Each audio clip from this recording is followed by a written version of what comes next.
Level Up.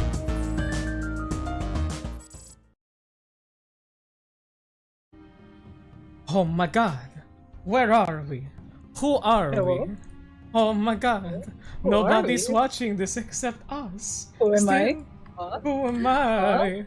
Well, we'll find that out in a bit, but welcome everybody to another exciting episode of Dungeons and Dragons with not everyone from the Tenacious Brigade. Oh, we have a singular player here. I wonder who it is. It's just me. It's just her. It's just Jelly, who is going to be playing a very special solo adventure with us today. Thank you to everybody that makes these streams possible, in case we do post this for any reason, for the artwork that we receive from our amazing friends, Ishi Tanuki, Kiri Kiri Cat, and 69. For the maps that we use from Tom Kartos, Neutral Party, and those made by myself as well, and for the music by not Neutral Party. Music by Will Savino, Epidemic Sound, and Supergiant. So, we find ourselves deep underneath the town of Brost. A up-and-coming caravan town, which had recently gotten into a fair bit of industrial progress, led by a mysterious man named Laron. Because of Laron's influence, business has been booming in the town, with all sorts of merchants peddling their wares there and trying to pitch all of their inventions and whatnot to Laron, who was been receiving acclaim or gaining acclaim for the past few months as a inventor, leader of the industry, and vicious businessman. But we aren't dealing with the official business up above. No, we find ourselves deep underneath Brost, in a multi-level structure where Laron's business, the real backbone of Laron's business, is underway. Here's my shitty little map. And we are following a certain individual here. You see the elevator doors open before you as you had just finished your preparations for this next step of your journey. You step outwards into the central area of the first level of the structure, seeing much foot traffic, many members of Laron's organization attending to their own business,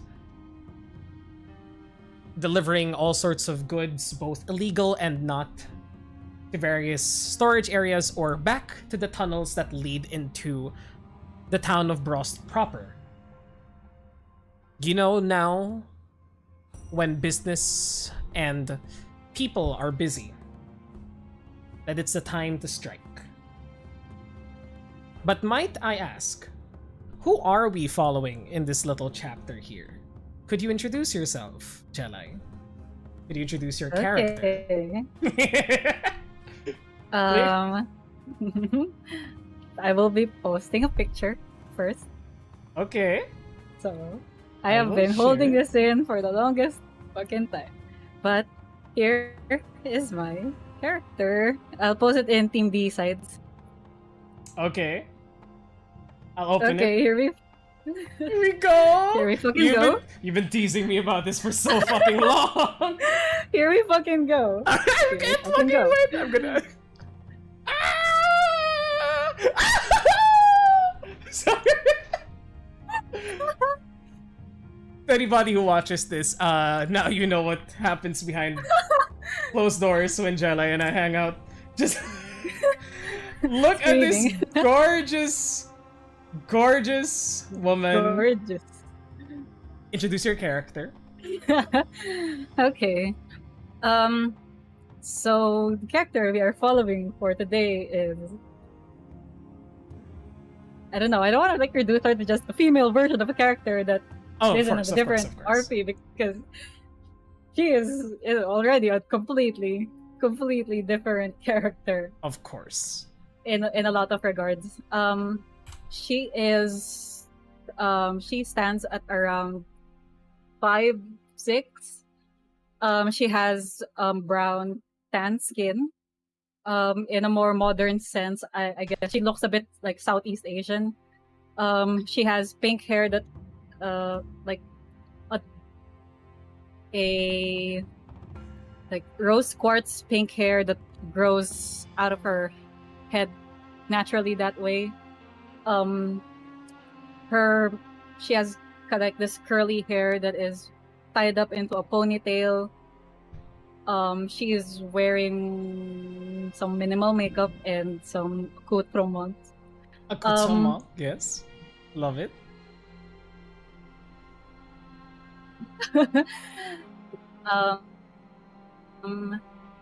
She had, I would have moved the scar on her lips. You know, like she has a scar on her lips that it looks like it's still healing. Mm-hmm.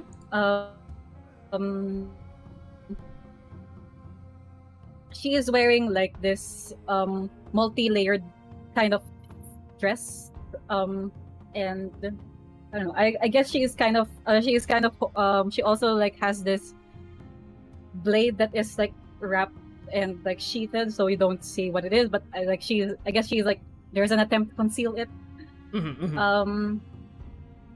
And yeah, that is how she looks. Like, look at those fucking thighs, bro. Bro, I'm trying to be, you know, a decent man here. But okay, so he's No, look at her disrespectfully. I have permission from the creator. Let's just take a gander at this beautiful character again. Holy fuck, let's go! I love how you layer clothes so much. She got some muscles. She got some muscles. Elmira, watch the fuck out. But let me just prepare something really quickly. Is there anything else that you want to share besides like visually, like how? I'd like to ask Kaylin, what led her to be here now, doing this now? Why is she going against, well, quite literally, her employer for the past how long? 2 years? No, year? A year and a few months. Mm-hmm. Yeah, like around this time would be like the second year, I think, of her employment. Mm-hmm, mm-hmm. So, how did we get here? Let me fucking think. So, Kaylin was hired a couple of years ago to aid in the operations at Frost. She had been just like sort of this traveling foreigner, kind of just like hopping from one job to another, almost like in a directionless manner. She just wants I guess initially she didn't really have much of a goal aside from just kind of traveling from town to town, picking up skills every now and then trying to earn money when she can. It felt like that she finally landed on like a jackpot job when she like got into under the employ of Lorone. She was fully well aware. No, her job was to just like research and formulate all kinds of reagents, chemicals, medicines, asterisk question mark, that were being used by Laron in his operation. She was quite aware of the nature of the job, but it's not beneath her to do it because it pays well. Understandable. eventually, after a year of work, she was finally entrusted to um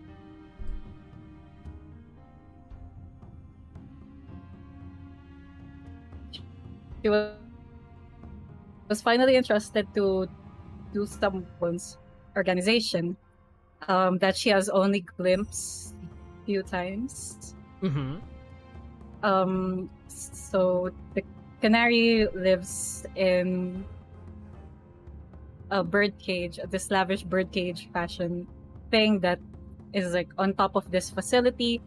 They develop their relationship there, but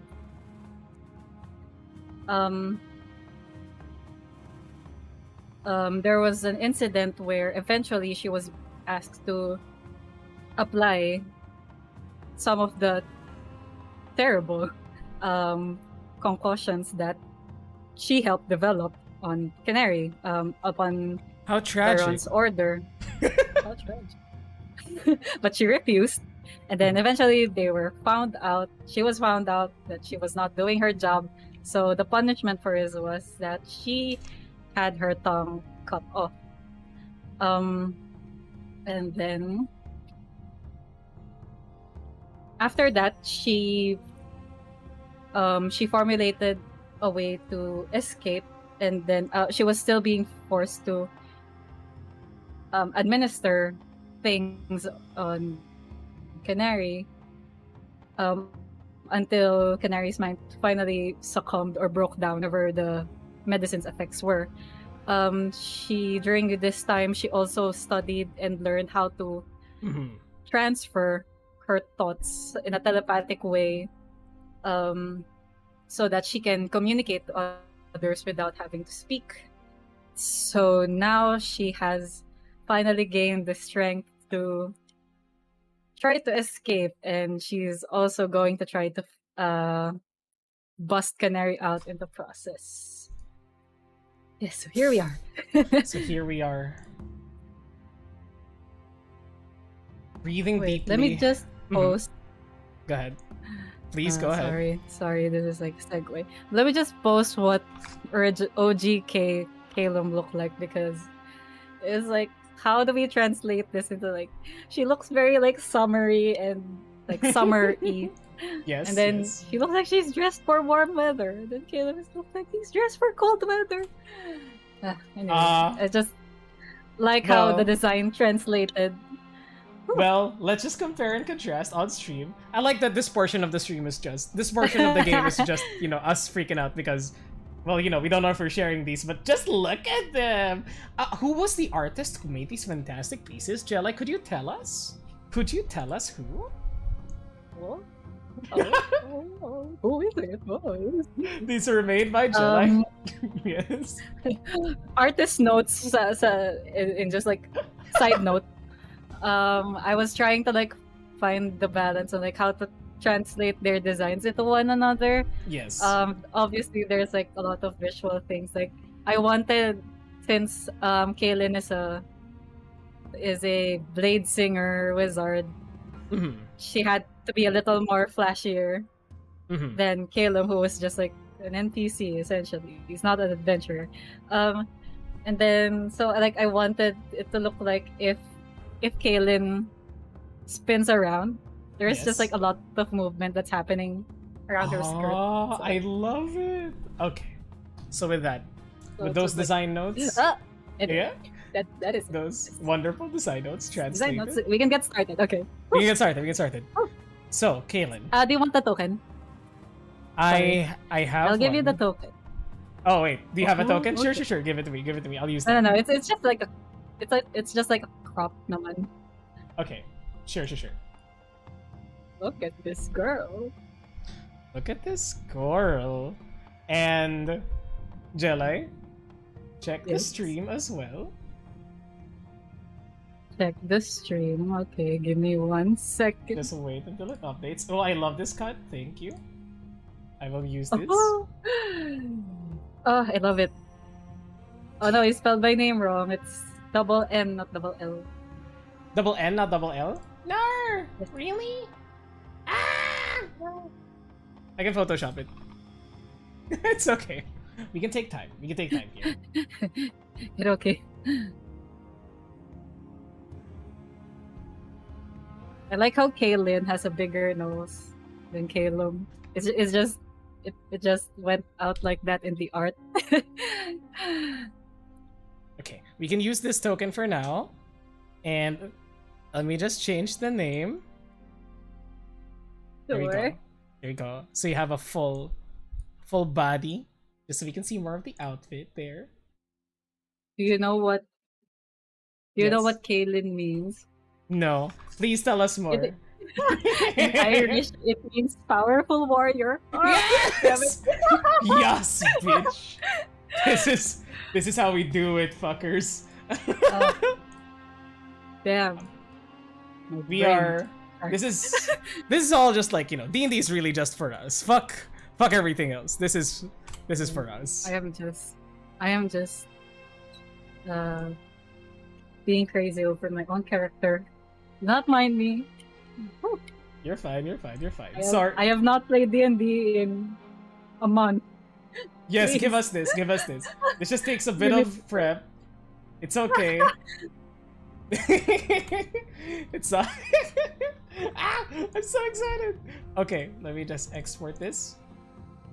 Export this. Export that.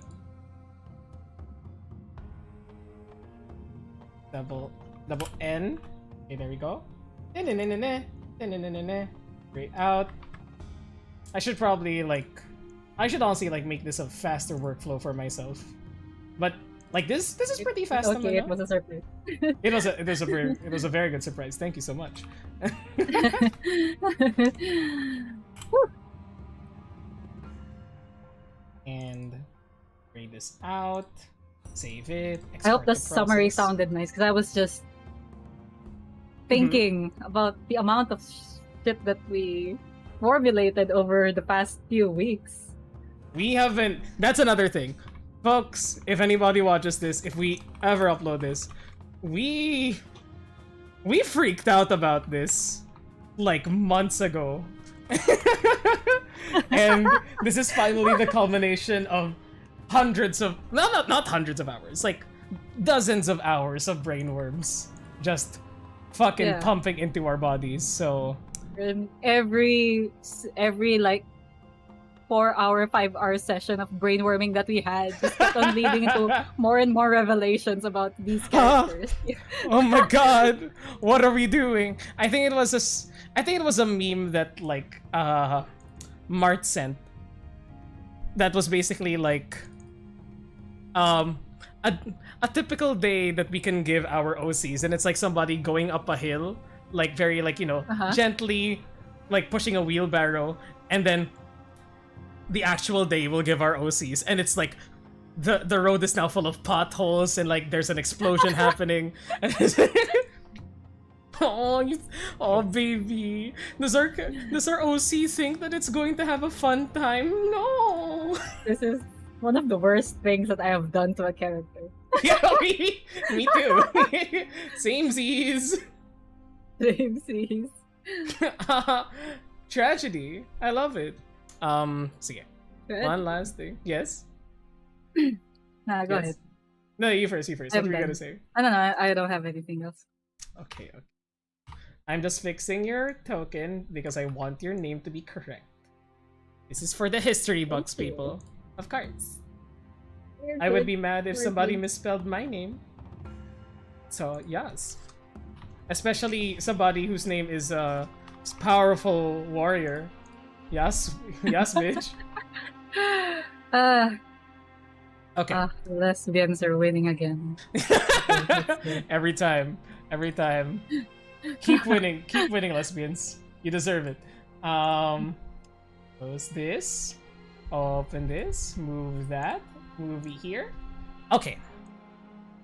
Let's have the music change a bit, given that introduction, shall we? So, you now begin to move closer and closer towards your destination. Do you engage in your invisibility now, or are you planning on using it later on? Because you do know that your goal Canary's cage at the end of this long hallway leading up to an elevator that opens into her beautiful yet her beautiful prison. Is there anything you want to start? Anything you want to do? As there's this hustle and bustle of movement still around you.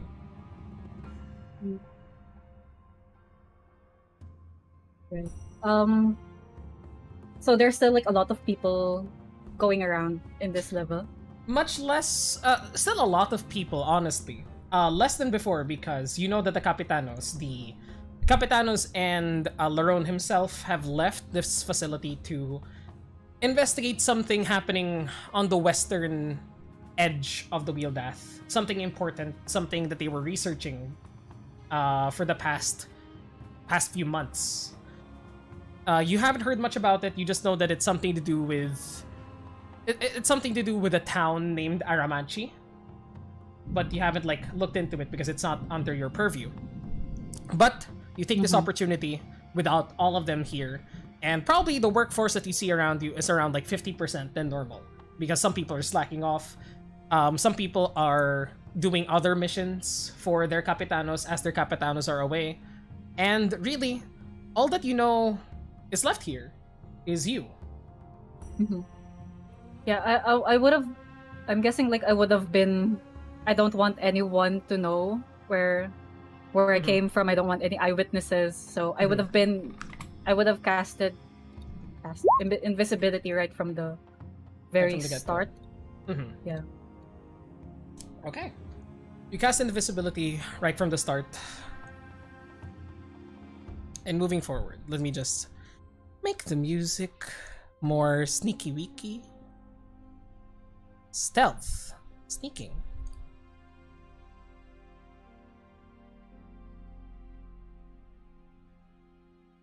Sneaky sneak.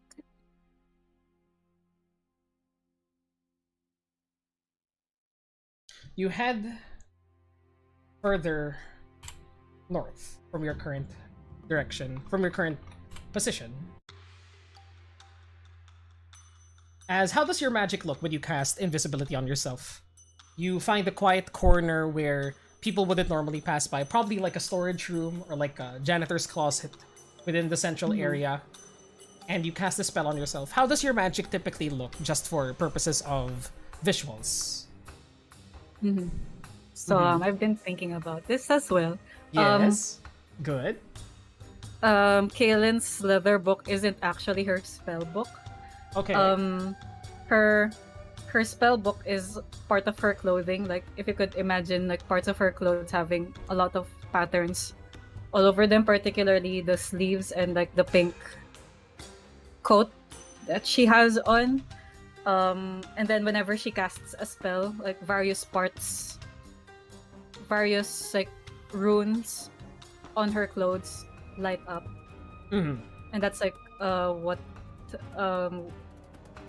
that kind of like serves as her spell book. Yes.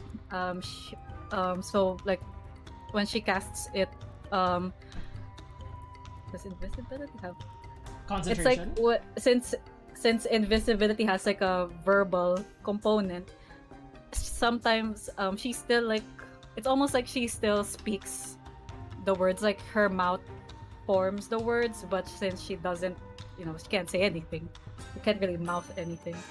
But it's like it's more of a like a muscle memory that she is still like pronouncing what the verbal components of the spell would have been, but the spell still kind of takes effect until it kind of like this shift in the air kind of consumes, flips over her image until she is gone. This magical effect takes place around you as multiple elements of your clothing begin to hum with magical energy infused with your telepathic command. Suddenly, pieces of the fabric and your skin slowly dissipate. Yeah. And you are left invisible. You rush past the ever ever-shifting crowd of greedy individuals before you, and you come right across the way from the entrance to the elevator. Not the elevator itself, but a pathway that leads you to the elevator proper. You know that behind these like two heavy metal doors, they're locked for a reason, just for purposes of security, because people know how Canary can get when Canary is moody. And so the first set of doors are in front of you. Behind it are all sorts of implements you know that people wear to prevent themselves from being controlled by Canary's magical voice. And you see two guards in front of you as of the moment. What do you do? Two guards in front of the elevator. The entrance to the hallway as of now. Not the elevator itself. Okay. Okay. Ooh. You would also recognize, roll me a perception check as of this moment. First roll of the night. Oh. Oh, oh yes! You know that people don't usually walk this path. Like, the first level of Larone's hideout is built in a grid, in a 5x3 grid. But you know that this section of the place, with a door that leads to Canary's quarters, is the least trodden path, because people are scared of Canary. These two guards in front of you, you can already see one of them like shaking, like, and you hear that guard go, "Hey man, do we really have to, watch over here? Are these heavy metal doors enough?" And the other one goes, "Come on, it's just a little girl. Nothing to be afraid of." And the other one goes, "The fuck? You know what happened to Trevor? He's gone now." "What do you mean, gone? He's just gone? Canary talked to him, and he just left. I think Canary told him to take a walk, and he's been walking above ground ever since in the blistering sun. Oh well, in the blistering cold, because it's about to become fall. Either way, he's dead."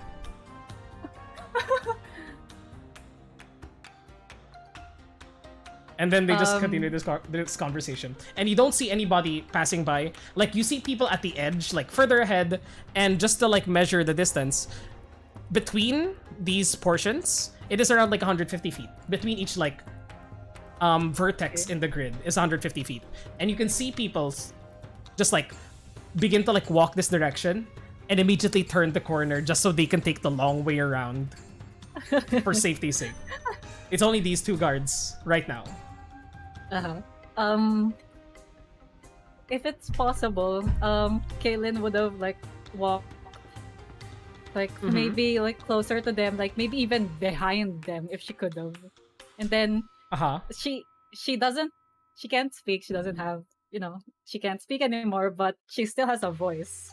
And then she begins to hum. She begins to hum in their space, like this, like she's trying to capture what Canary would have sounded like. And then she like begins to hum this like eerie tune, like to really like get on their nerves. Roll me, because you're so attuned to Canary for whatever reasons. You've sang with her plenty of times before. You've listened to her. You're one of the only people who have been able to listen to her and survive. Live to tell the tale. Live to tell the tale. Live to tell the tale. Roll me performance check with advantage. Yes, come on. Yes, bitch. Yes. Oh, natural one. That was good. One of them was a natural one. Thank God. Okay. Yeah. Let me just move the. I gotta scroll down a bit. There we go. Okay. It was just not updating then. Okay, now it's good. All good, all good. So, with the 22 performance check, you start humming this like this tune that you've heard Canary sing before, specifically the tune that she sings whenever she knows somebody's there, like somebody that she doesn't like. It's interesting. It's like she speaks very old-fashioned as you've come to know her. And sometimes like they intermingle with like the various beautiful sounds that she makes, and you've come to know that some of these sounds sort of indicate what mood she's in. And you sing this song when she's irritated. And immediately like this like ramping up, crescendoing sort of like hum underneath your breath, just like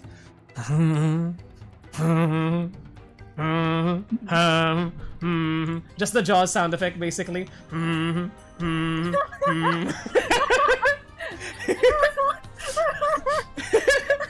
The first time it happens, like her beautiful like soprano voice, Yeah. and they're just like, did you hear that? And it's like, that. And as you get faster and faster, these two guards just, we can tell Larone that, you know, we took a break, right? Yeah, we can take a break. And they just walk separate directions immediately, leaving you alone with the metal door that's barred from this side. What do you mean barred from this side? Like, There's just a heavy metal like bar there just to prevent anybody from getting out. okay, so I can't get in. You can slide it out. Just roll me an Okay. athletics check. Athletics. You've always had these guards or another guard like do it for you. Like the first time that you visited Canary with Glue, Glue was someone who just like lifted it with a fucking finger, even though it is like a heavy metal bar. Just roll me an athletics check. It'll just determine how long it'll take. Athletics. Athletics check. Oh, very long. You powerful warrior of a woman. You invested. Cannot lift a bar. Cannot lift a bar. It does slide ever so slightly, but I'll say nobody passes by here. But you do take like an additional around like literally just like 5 minutes of just like and then like taking like a few seconds to take a break.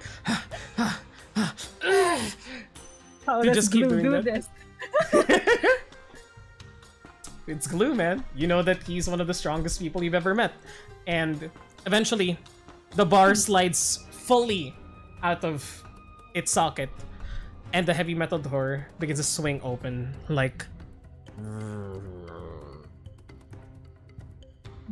you can now see the fluorescent lights and the beautiful, like, golden silk carpet leading up to the elevator at the very end of this long hallway. I go inside. Go inside. Okay. Walking through this place, you've walked this path many a time before.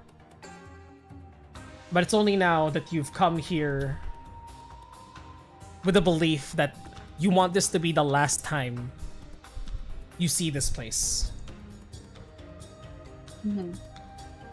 You begin to jog across the way. Your invisibility still holding because it hasn't been an hour yet. You have a lot of time left with it. Until eventually, you reach the end of this pathway. The humming of the lights above you just swaying overhead. Almost like in tune with your own footsteps. And you now see the large brass cage-like doors right in front of you, and the lever to the side, to the left, that summons the elevator down. You walk past like half-eaten meals and the such. You walk past like protective gear, like helmets that are cushioned to prevent people from hearing anything, because you know what happened to these people when Canary's in a mood. And you see some blood splatters still on the golden rug underneath you. Not too fresh. One of these was, as you remember, around like 10 days ago, when somebody mistakenly sneezed in her direction. And now you're around like 30 feet from the door. What do you do? 30 feet from the door. I. Mm, How is it it where's quiet? it is very quiet. Where is Cygnus, by the way? Because we forgot to mention Best Boy. If I was carrying him, Mm-hmm. oh no, I should have honked at the ano. If I was carrying him, would he be ano, invisible? You can say that you snapped him out of existence for a bit, and Yeah, then you re-snap him now. yeah. Like, because maybe I'm just carrying him. If Mm-hmm. it's You're carrying him. Yeah, that's fine. You've yeah. been carrying him, making Is sure that. he Mhm. also invisible? I'll say that he's also invisible. You made sure, as much as possible, like you were invisible, you covered him up underneath your Uh huh. clothing, so he was invisible as well. Until Mm-hmm. eventually you let him out in front of the doorway, and you hear him go, "Ha!" as his voice just like reverberates through the hall. He doesn't need to breathe. He's being dramatic that he needs to breathe. He's a familiar. He's like, ha, ha, starts fanning himself with his wing. Kaylin just goes like widens her eyes at him, and then it goes like shh, like goes into this, and then hmm, I can talk. I can talk to my familiar, right? 'Cause You I can can communicate. communicate with them telepathically Yeah, inherently. yeah, inherently, yes, you can. Oh, I would have been only talking to Cygnus for the past month. Oh. Um, What a tragedy.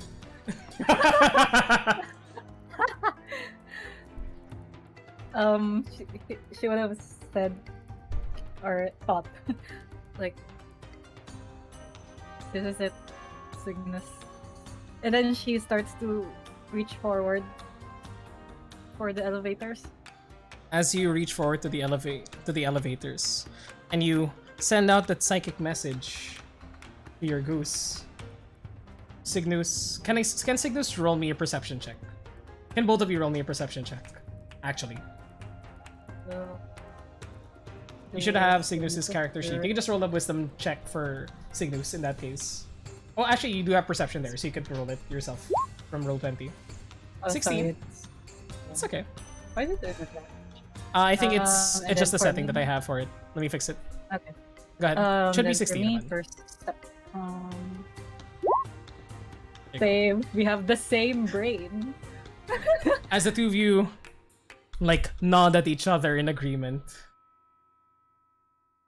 you take one step towards it, and then you hear a sound that you've dreaded for the past few months that you've been working here. You hear the sound of chimes and glitter as you take one step towards the lever with Cygnus behind you. And near the ceiling, sitting on a pipe, you see a red-haired fairy. Hair floating in the wind, skin beautiful, but with patterns of like almost but with patterns of like darker elements to it, sort of like mushroom patches. Smiling down at you with her small light form as she just goes, "Oh, fancy meeting you here. What? What are you doing?" As she just begins to like hover down towards you. Her wings, every time they beat, they leave behind this trail of like incandescent golden sparkles. As she just like hovers up around like 20 feet next to you, down from the pipe. Hmm. Is she looking right at me even though I'm invisible? Yes, she is. Kaylin turns around, like kind of looks if there's like anyone else other than her and Cygnus. No one else. But let me move you to the map as No.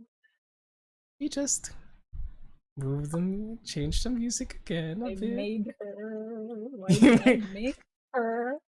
her her golden eyes piercing into you. Just dark sclera with these piercing orbs like the sun. Just looking towards you. Unblinking almost as her head begins to like, look you up and down despite your known invisibility. Let me just use this music instead for this mood.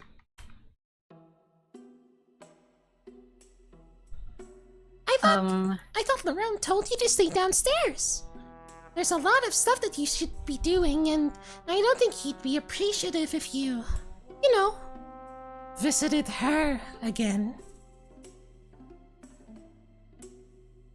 Kaylin hasn't really tried to do her thought transference thing on someone else, but this is the second time, I guess, that she'll be using it on someone that isn't Canary. Mm-hmm. I mean, first time to do it that on someone that isn't Canary. And what are you doing? What are you doing? And she gestures towards you, being invisible, and she makes a "you can't see me" motion with her eyes, very cutesy, very childlike almost, as she just goes like, I can sense when you're around. I always know where you are.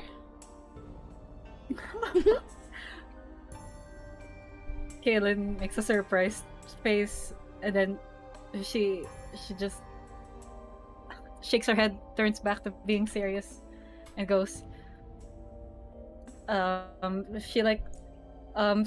thought transference, it kind of looks like, or not really looks like, but on a magical level, it kind of seems like it's a tendril of energy, tethering itself to another person. mm-hmm. And then she makes that connection, and then she says in Kinoko's mind, she goes like, Kinoko, I'm asking you to look away just this once.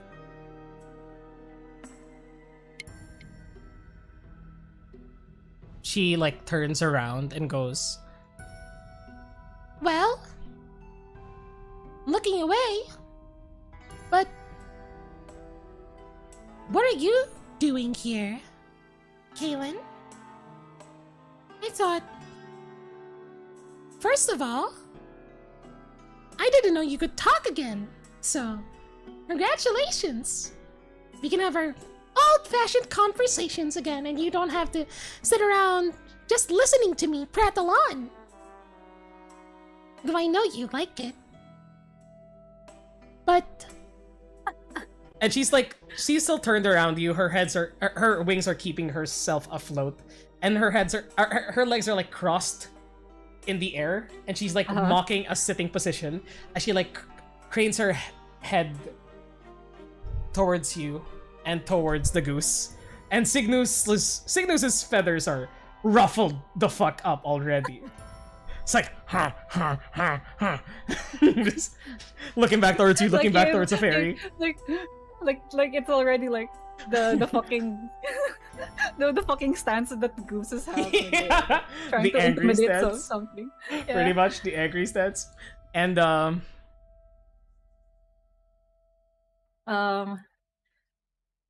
Helen breaks her prattling.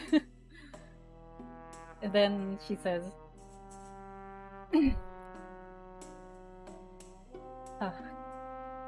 Kinoko, if we're really friends, you'd understand why I can't be here any longer. she turns around. Her movement snapping. Not the graceful, floaty, fairy-like motion before, but almost instant. As though she was always looking at you, and you just finally perceived her actual form. Veils and illusions, these fairies, something that you've gotten accustomed to, you'd like to say. as she just like looks towards you, her eyes now beginning to glow brighter and brighter yellow, like the fury of a star. And she just goes, You mean you're leaving? After all we've been through?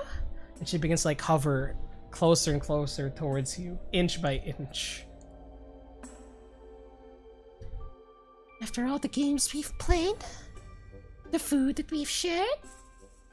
The stories we've told each other? It's her, isn't it? She looks up again. Always, always Canary. And Kinoko gets left behind.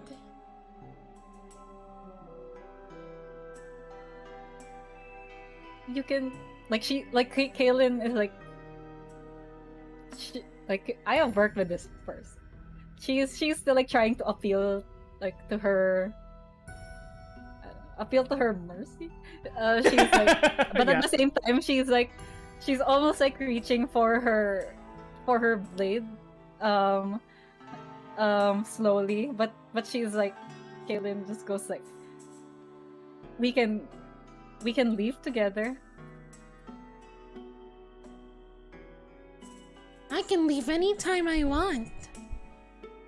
But what I want is for you to stay here. But if she makes you want to leave, then fine. I understand. I can deal with it. And she like begins to turn around again, taking like one step forward in the air. But if you're leaving, you're gonna have to earn it. And also, there's no chance that I'm letting you leave with her. So, And she just like flies up again towards the pipe. if you're gonna leave, I suggest you do it now. And she like casts something as more pollen sparkles appear from her hand. And you hear something begin to ring in the distance. Where? In which direction? Southwards. Back towards the rest of the facility. You can. One question. Yes, go ahead. Where would I have put my snare? Your snare would have been somewhere like in the middle of the path. Like I'll say, if I can draw it, where you sure. ping there? Sure, that pink. Yeah. How big is the Somewhere circle? around there. 5 feet circle? 5-foot radius, was it? 5 foot radius. Yeah. There you go. So somewhere in the middle of that path, as you would know. Well, 5 foot radius would actually be half of this. 5 foot radius. So somewhere along here. Closer there. Hidden underneath the... Magically hidden underneath the carpet. As the bells begin to ring, you look up towards her, and she's still smiling down towards you. And Caitlin she's like holding on to her blade now. And then she said, I don't want to hurt you. You're not gonna hurt me. You can't. Toodles. As she like gestures her hand again, and you see that the stone in front of the stone in front of the lever itself begins to crack open as toadstools begin to cover it up completely, preventing you from using the lever at all. And she just goes, Good luck. You're not gonna see her, Kaylin. I won't let you. Toodles. as she begins to turn into pollen and fly away in the air, and you begin to hear footsteps from behind you. The lever is now fully blocked by toadstools. It'd take a while to clear them all out.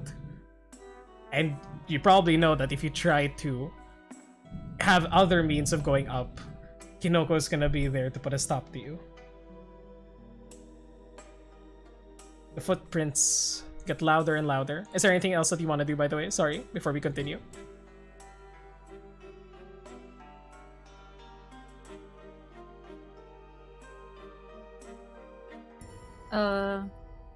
Is there a place where I can hide? At this point, you are still invisible, I will say. You are still invisible. So you can roll me one stealth check. Right, I am. Cygnus is not invisible. Cygnus is in the middle of... Cygnus is in the middle of the carpet. And as you attempt to hide, roll me a stealth check. Kaylin snaps her fingers. Mm-hmm. Yeah, she snaps her fingers to whisk him away out of existence. Okay. Temporarily. Okay. Stealth check. Cygnus just honks Wait towards lang, you. Mhm. Is it an action to resummon my I believe it is an my action to familiar? resummon Find Familiar, yeah. Yeah, it is an action to resummon your Find Familiar, unfortunately. Can we just take it? coming Familiar. from here? You can dismiss it as an action. As an action, yeah. Both action to summon and resummon.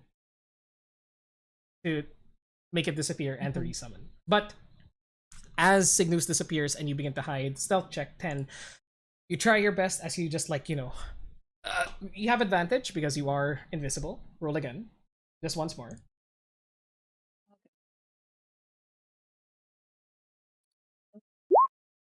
Ah. It's a 10. You try to hide behind the table full of food in front of you, but it's not much to cover you up. You are invisible, but you make a lot of noise trying to get there. And once the alarm is rung, people know that something's happened. One by one, these individuals begin to push through the metal door as you see them run in, following one another. 5 heavily armored mercenaries under Larone's employ begin to stalk towards the elevator as they begin to cock their heavy crossbows in search of who to shoot.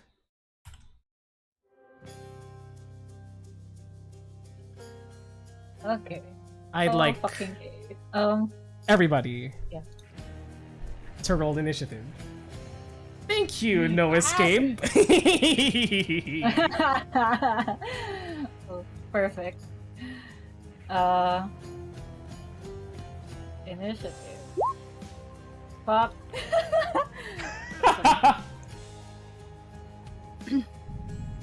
Wait 1 second. Bum bum. Let's move you here. Move the turn order here. Let's roll for these fuckers over here.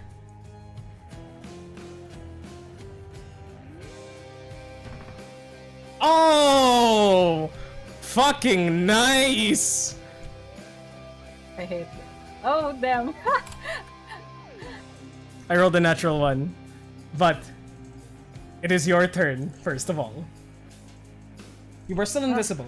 Okay. You do have surprise. I'll say that you don't have a surprise round because they know you're there, but you are still invisible, and they're actively searching. So what do you want to do? I don't have a surprise round. Or I have. I'll say you won't because they know that something's up, Okay. and they're keeping their eye out for Yeah. anything.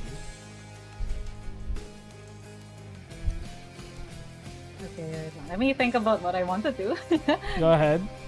Okay, so first off, do I know? Because, Mm-hmm.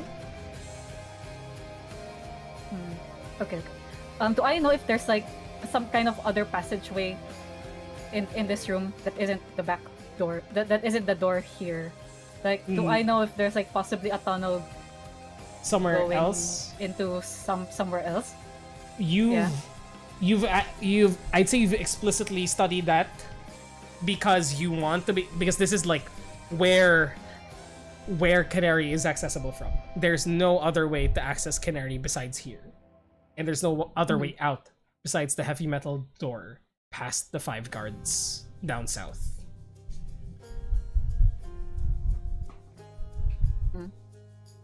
There's really only one way to go.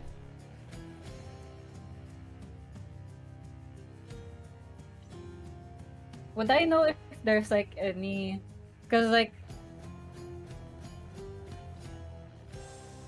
Yes, Jedi? above, There's any what above? because sorry, If there's any the like way to... elevator- Mhm. there could be right there, because like I was thinking maybe there's a way down Further down? the elevator shaft, but then I remember that the elevators are like in different steps. But yeah, is there like maybe a way like further down this elevator? Unfortunately not. You know that Larone built this place to keep Canary here. There's really only one way up, which is currently blocked by a mighty wall of mushrooms over in that corner. Right. Okay. Oh fucking Katie.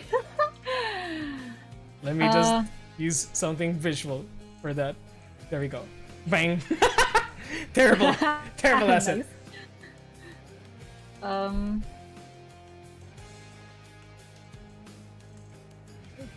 Okay. You gotcha.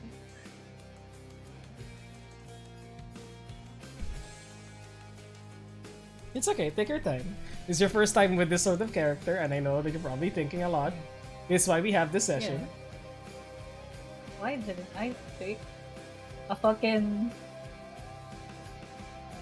AoE?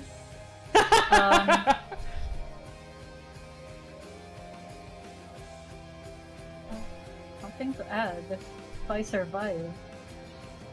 Okay. I guess wait, let me just measure stuff.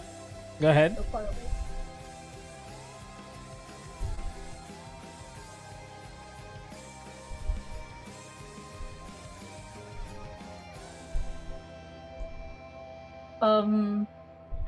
Okay. I don't think it's a good idea to engage. So, I would cast like Kaylin looks at the doors and she goes like, she like apologizes to Canary in her head, and then she does dimension door. Out the I where? want to dimension door to like a place that outside this room, like back to the, because the first level is like the the receiving area, so there should be like a way outside there maybe. So, okay,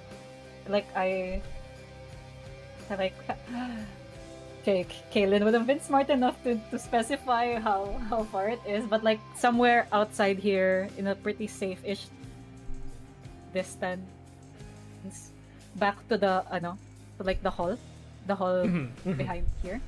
Yeah. As you cast that spell and your invisibility begins to fade away, you begin to like pull out this. Your magic begins to take form as your body is being pulled through a portal.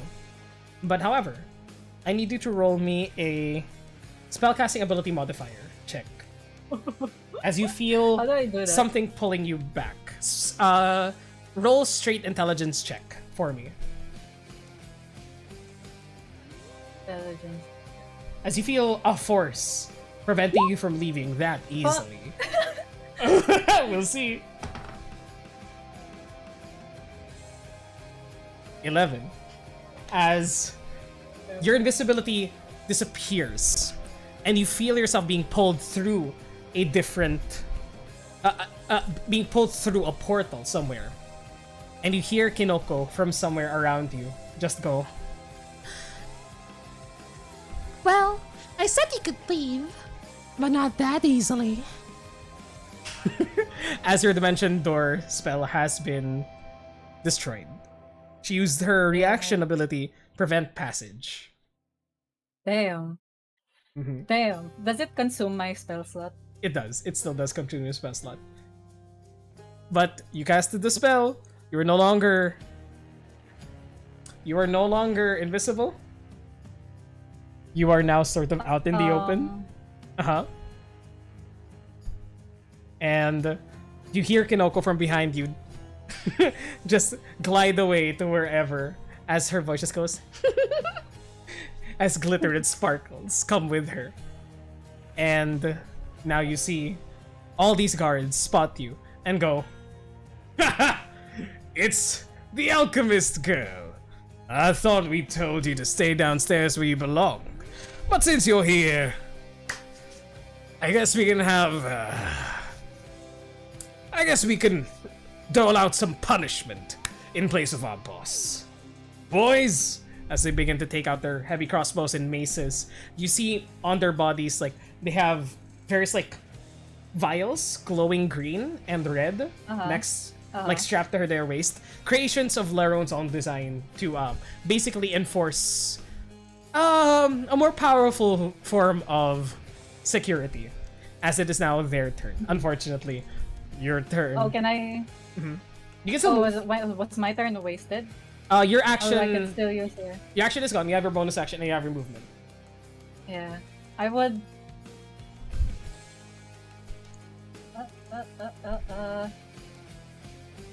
Mm-hmm. I will use blade. My blade song. Bonus action blade song. Bonus action She would- blade song. Like Mhm. she hasn't used her weapon. Probably hasn't used her weapon in like years, 2 years maybe, because there isn't a lot of reason to fight. But like she takes it out of from the scabbard, and then like immediately like the air kind of freezes around it, and it's like it's almost like there's a puff of frost and snow around the area as she kind of twirls around, and then I can still use my extra attack, right? No, you can't. Your extra attack can only work if you use the attack action. Right. Okay. But you do activate your blade Then song. I will. And your current AC is now 18 plus. What's your intelligence modifier? 3. Your AC is now 21. You have your movement. Go ahead. There's really a lot. Cover here. I guess I'll just. I have 40 feet of movement, so. Yes, you can. You know that you have a snare there. I'll just. Uh-huh. I'll just stand a little bit close to my snare here. I see. Okay. And that is my turn. Alright. Yeah. Whew. Okay. You stand close to your snare over here. Let me just move the map a bit. As these 5 men don't know what's coming. They know that you're powerful, but they also know that you lost your tongue and that you shouldn't be able to use your magic. This overconfidence is a slow and insidious killer. So, Yes. the man in front takes out his mace and dashes towards you with his full action. 60 feet of movement, 55 feet of movement, as he gets up right next to you and raises his mace up high to slam you across the face. What does snare do? I think it hoists them up. Trap triggers when a small Succeed on creature. dex or fall prone. Yeah. Or fall prone and be hoisted in the air. Interesting. Where this is restrained. Very good. Very good turn. Dexterity saving throw. What is your spell save DC? At this level? 15. 15. You rolled a 16. No. As the snare Damn it. manages to like snag him on his leg, but he manages to like dodge out of the way as the rope, invisible on the ground, hoists nothing but air upwards And he just like, ugh! I thought you couldn't do magic anymore, you bitch. As he then tries to hit you with a mace. Your snare is gone, unfortunately. As it's only a one-time use spell, but that's fine. You know, we had some use for it. Good effort. Good effort, good effort. That's a 19 to hit with the mace. Does that hit? No. Yes, bitch! The thug tries Yes, to hit you bitch. across the face, but you just see it coming immediately. And you feel your body just whoosh out of the way instinctually.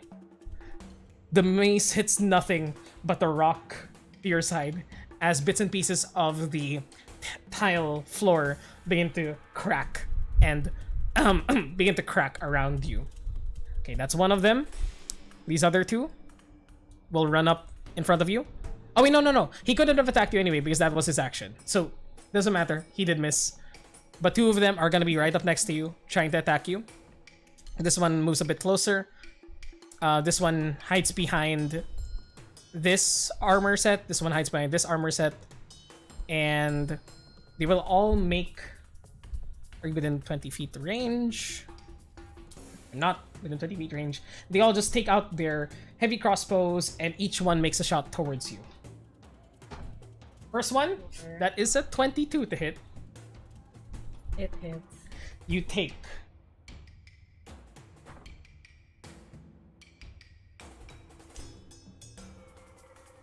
12 points of piercing damage initially. And I need you to roll me Constitution saving throw. Do I have advantage? I don't think so. This is a poison Or effect. no? This is not a Warcaster effect. Okay, Damn it. fine. Your rolls, oh no! You take an additional 9 points of poison damage as the poison from the heavy crossbow pulses in your body. The other two make their attacks as well. That's cocked. Is that 12 and 9? 12 and 9, 21 points of damage initially. Second attack is a 10 to hit, so that misses. And the attack from the third thug is 16 to hit, which misses. Does not. You are hit once as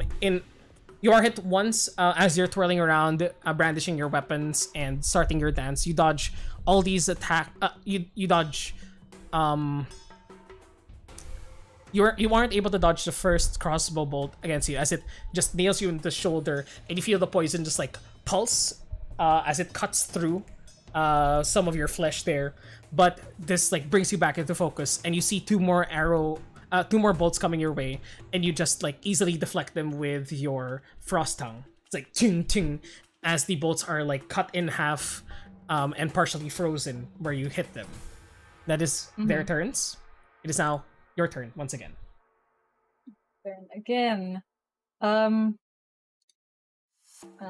It is time. I will on my bonus action, I will like with a frost tongue in one hand and nothing on the other, the kind of her another set of patterns glow on her outfit, and then she kind of manifests this shadowy blade in her other free hand. And then I want to attack first with the frost tongue. Okay, go ahead. Target this guy. Okay. 16 hits. Damage.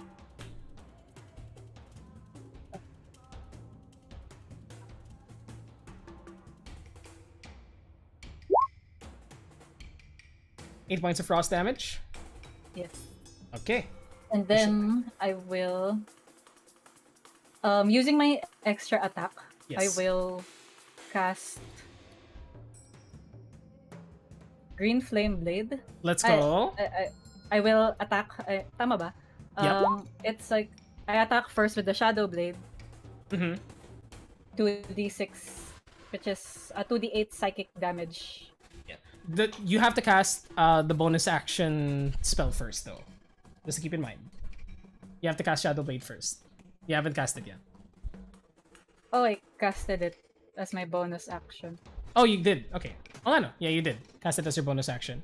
Yeah. Is Then extra attack a bonus action? Or no, it's part of my thing? extra attack is part of your action. So technically, you cast so first off you cast Shadow Blade, then you use your extra attack special to Blade Singers to cast a cantrip, which your cantrip is Green Flame Blade. So make the attack with the Shadow Blade first. Yes. I didn't. I'll just roll. Go ahead. Oh no, I have to roll an attack first, right? Yes, with your Shadow Blade. 24 definitely hits. Roll damage for that. Then add the damage from the Green Flame Blade.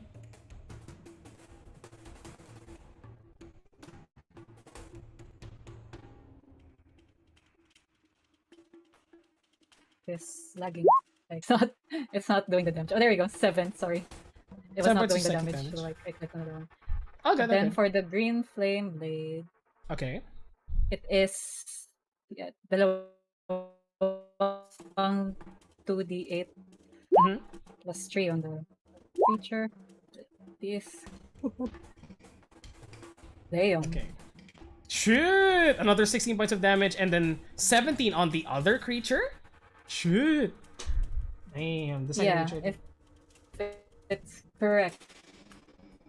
On a Yeah, hit. because I am at 11th level, so it's 2d8 and 2d8. Tapos there's a plus 3 because the second creature takes damage equal to the spellcasting ability modifier. Yes. What is which is intelligence, so plus 3. Yes. That is the damage. Yes. God damn! You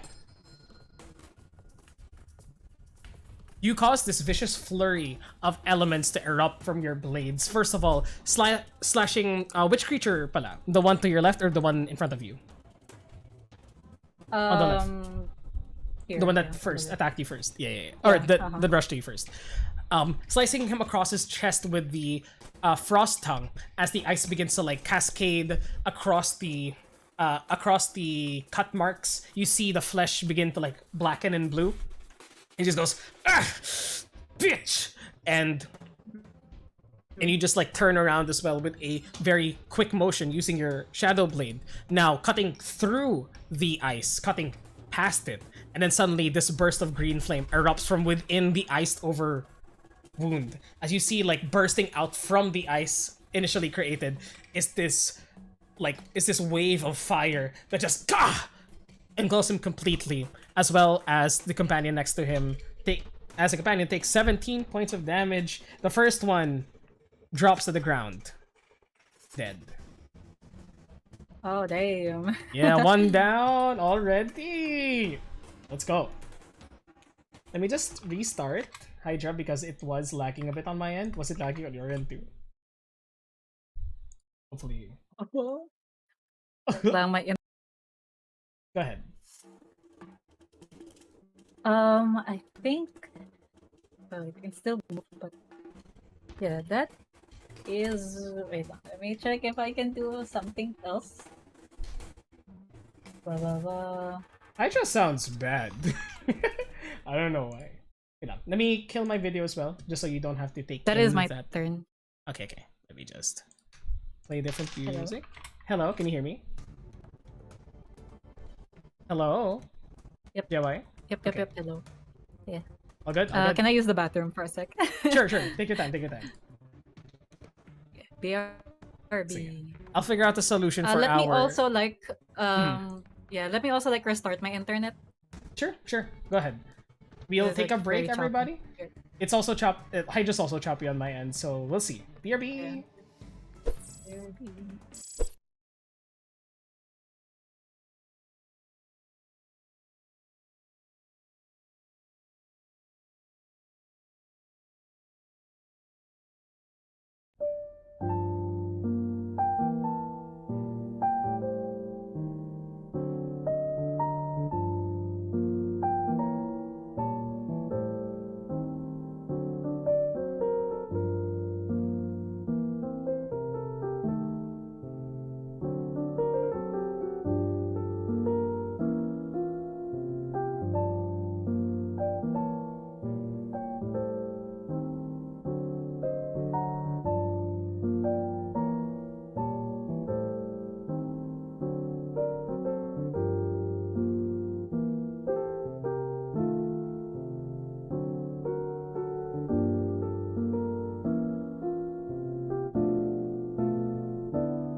And we are back. Let's get the music started again. Hydra, are you good now?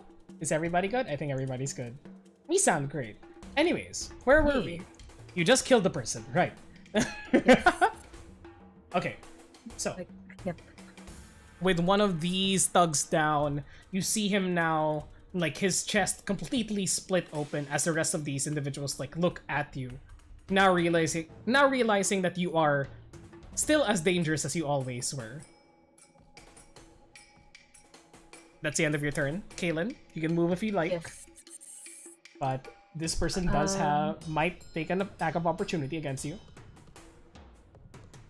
I'll just move here. Or no, I'll keep there. Okay. You remain there as this person in front of you is very heavily burnt. Like you hurt them a lot with that green flame blade, and it is now their turn to retaliate. First up, this thug is angry and will try to hit you again with a mace. That's just a 20 to hit though. No, wait. 20. No, that's 15 plus. Yeah. That's a 21 to hit. Do you have anything that you'd like to do to prevent the damage? Or do you take it? I am going to cast shield. Shield. Okay. Your armor is now 26. Fuck yeah. Yes.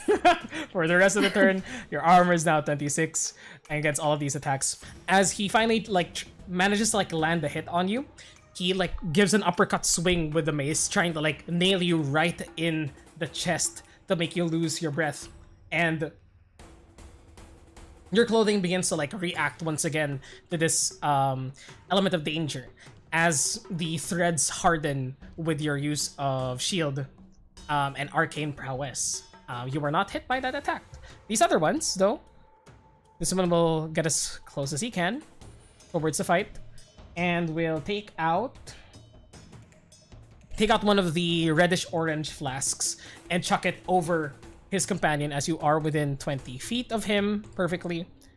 And he just goes, "Ah, get down!" as he throws a fire flask towards you and tries to douse you in Alchemist's Fire. Damn it. That is an 8 to hit. That's not good at all. No.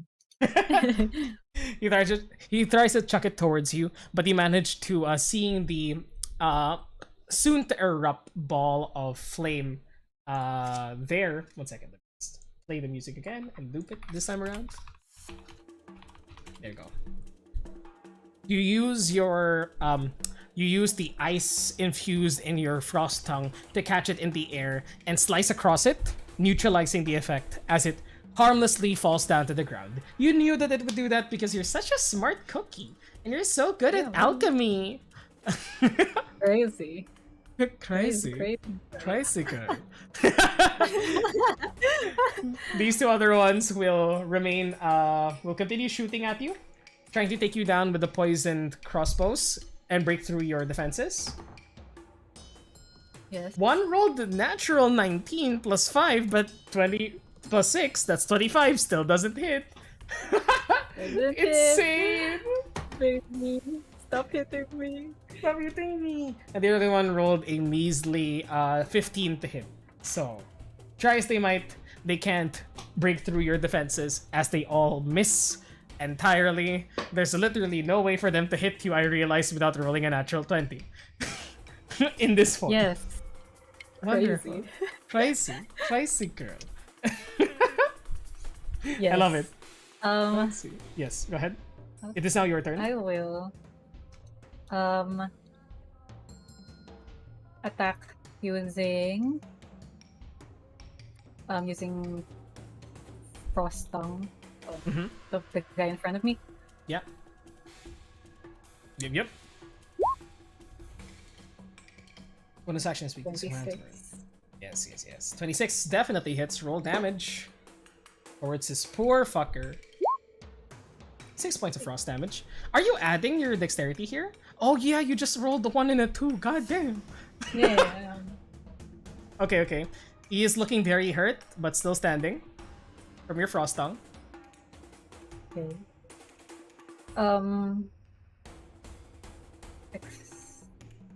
Extra attack then. With the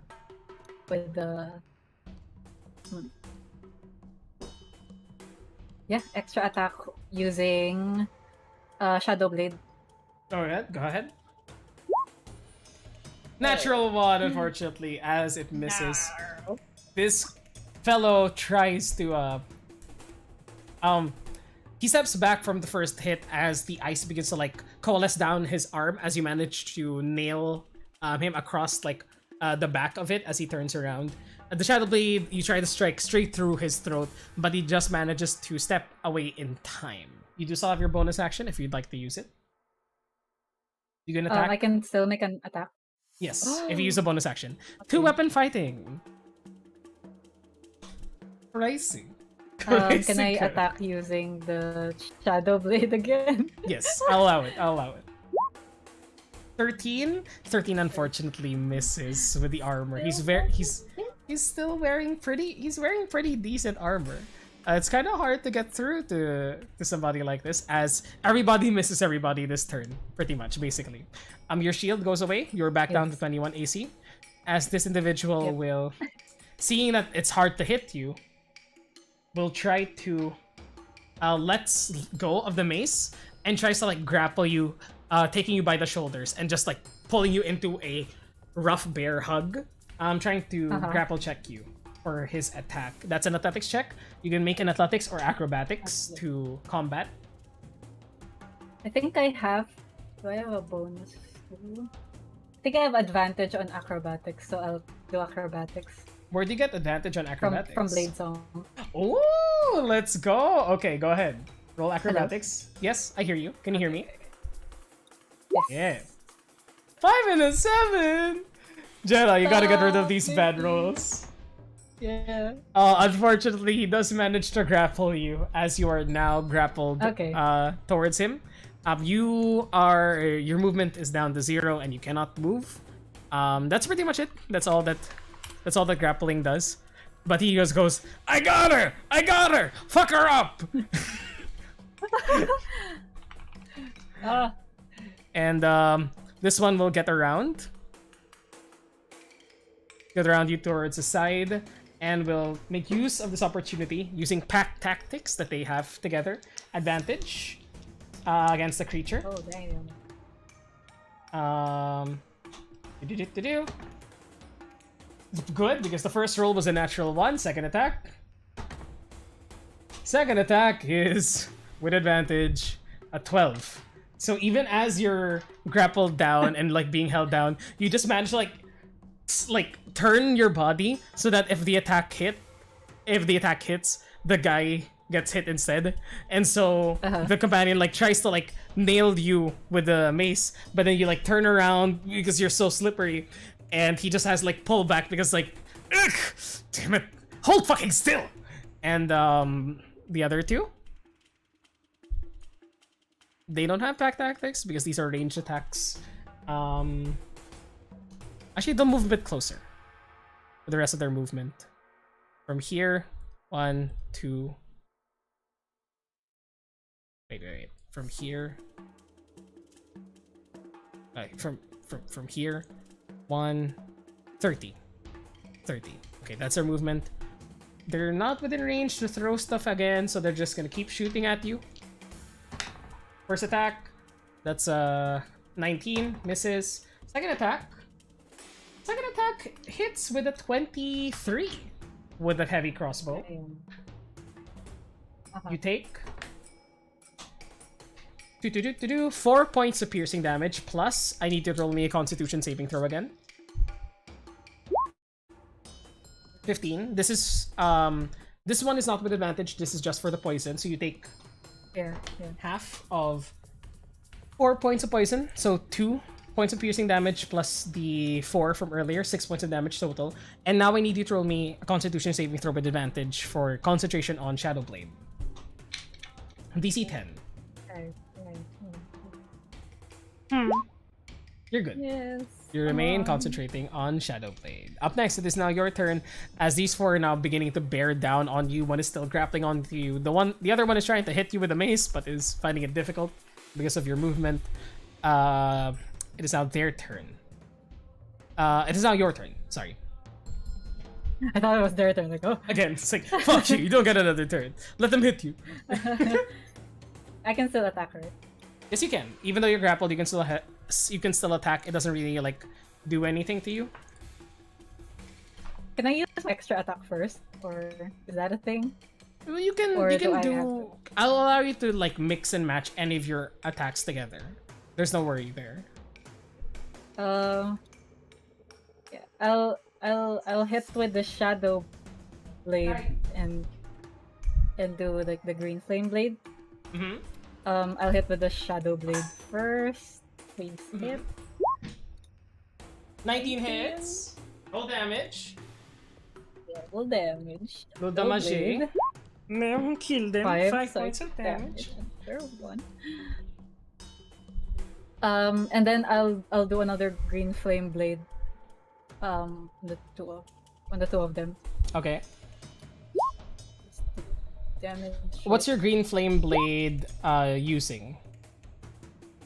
The shadow blade. Okay. So this is the damage with the shadow blade. Gotcha. So 5 points of damage. 8 and 13. 13. Basically 13 on the both of them. 13 points of damage onto the guy that was grappling onto you. As you manage to just like manipulating the shadow blade, because it really like it's just an extension of yourself. You don't actually have to like wield it sometimes. You can just will it and sometimes it'll come. Even though your hands are like grappled to your side, you manage to like manipulate it enough that you like toss it into the air, and you like use the rest of your magical ability to like slice this guy down so he lets go of you. And you manage to do so as this guy that was grappling you goes down with a 13 damage, and the other one takes damage from the resulting green flame blade, 13 points on him, as he is now also partially burnt. You still have your other attack. Yeah. Yeah, my other attack. I'll use the frost tongue for that. Go ahead. 19 hits. Let's go. 8 points of frost damage. Give us the big rolls! Come on, game! 8 points of damage. He is looking hurt with that attack, though. And you still have your bonus action? I bonus action attack with the shadow blade. Again, go ahead. Go ahead, roll to hit. God. Martial character. Stop. Oh my god, just keep hitting. 15 just barely misses, unfortunately. No! Fine. As is... Nah. Yeah. Okay, I missed. Okay. If that's your turn, this alchemist will...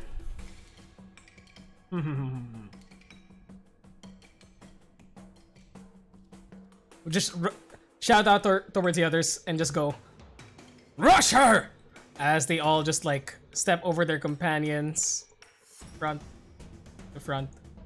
They all just surround you, and just like each one takes a mace attack with advantage to try and, you know, all of them hit you at once. First attack with advantage from the guy to your right. That is a 22 to hit. Damn it. I'll use shield again. You're back up to 26. First attack misses Yes. then. Second attack, that's 21, would have hit, but you're shielding. Third attack. Yeah. Third attack is a 24, but it also Wow. misses. As you just... as they all just like rush towards you, each one winding up their mace to like slam you down from above, like dual handing their fucking mace to just like break you in a single hit towards your skull. As you just like raise up, how does your shield look this time around with 3 attacks coming at you all at once? the shield, it kind of it looks like whenever something is like about to hit her, like a part of Yeah. a pattern from from Kaylin's clothes like lights up, and then it kind of creates this spectral shield around her whenever like it's about to strike. So like the attacker strikes like this magical arcane pattern that's glowing in the air instead of her. Let's go. As you summon that shield up, you like, I imagine that you like kneel down a bit to just like, I'll give yourself more space to absorb the blow. As you like raise up a hand with the Shadow Blade. The Shadow Blade, like, for a moment, like, transitions from the shape of the psychic energy, the blade of psychic energy, turns into this like lattice of a shield above you as you just boom, block all hits all at once as they are now reflected back at their users, and they're just like hurtled back a few inches with the force of your energy. And now it is back to your turn as you manage to. I would have died that turn. Really? How's your HP, girl? I am at 51. I mean, decent, but Decent, but you know, wizards, I understand. Go ahead. Wizards, go ahead. Okay. For this turn, it would have been nice if I had an AoE.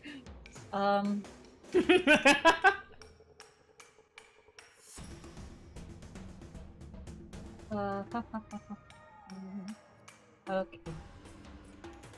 No, damn it.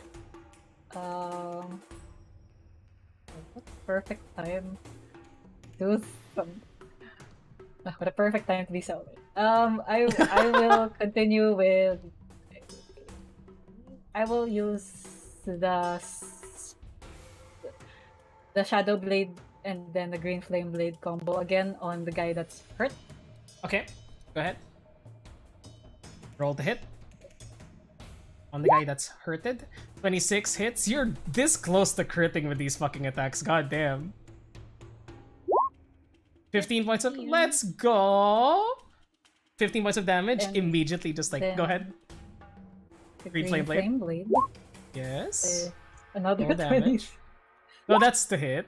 9. Yeah. And then 11 on the next person. God damn. You deal 24 points in a single attack towards this guy. As you see, he's still reeling from the blocked attack that he made, and you take this moment as he's stumbling backwards a bit, as he's catching himself to just dig the Shadow Blade deep into his heart, and you feel like through the psychic vibrations, like the heartbeat, as you twist it, and the burst of flame, the gout of flame just bursts out, and you feel the heartbeat just stop. Mm-hmm. The 11 points of damage spreads over to this guy, who takes it and is now partially burnt. You still have your other attack as well as your bonus action attack. Yeah, I will use the Frost Tongue on the guy that was hurt. Mm-hmm. Yes. Hits. Come on. Let's go. Okay, 2 plus 5. We're getting higher again. We're getting there. Yeah, let's go. He's Does it- Not yet. He isn't dead yet. As you feel the fire, as the heat as the heat gives way, you can now see him partially burnt on his like right shoulder and chest and like parts of his face. Still reeling back, but he like stands his ground and like tries to like move towards you. You slash him across the face with a Frost Tongue as you feel like a portion of like his cheek gets shattered and is like blown off, and you can now see him battered and bruised, burnt and frozen in certain parts, but still alive. Very tough. You still have one more attack though. I'll just use the Shadow Blade. Shadow Blade 10 does not Nar, hit. damn it. Have you ever rolled this much with Selwyn? God. No. You try to follow up, but he sees it coming, and you see the fury in his eyes as he and his companion are the last one standing. They will... Yeah, they're gonna...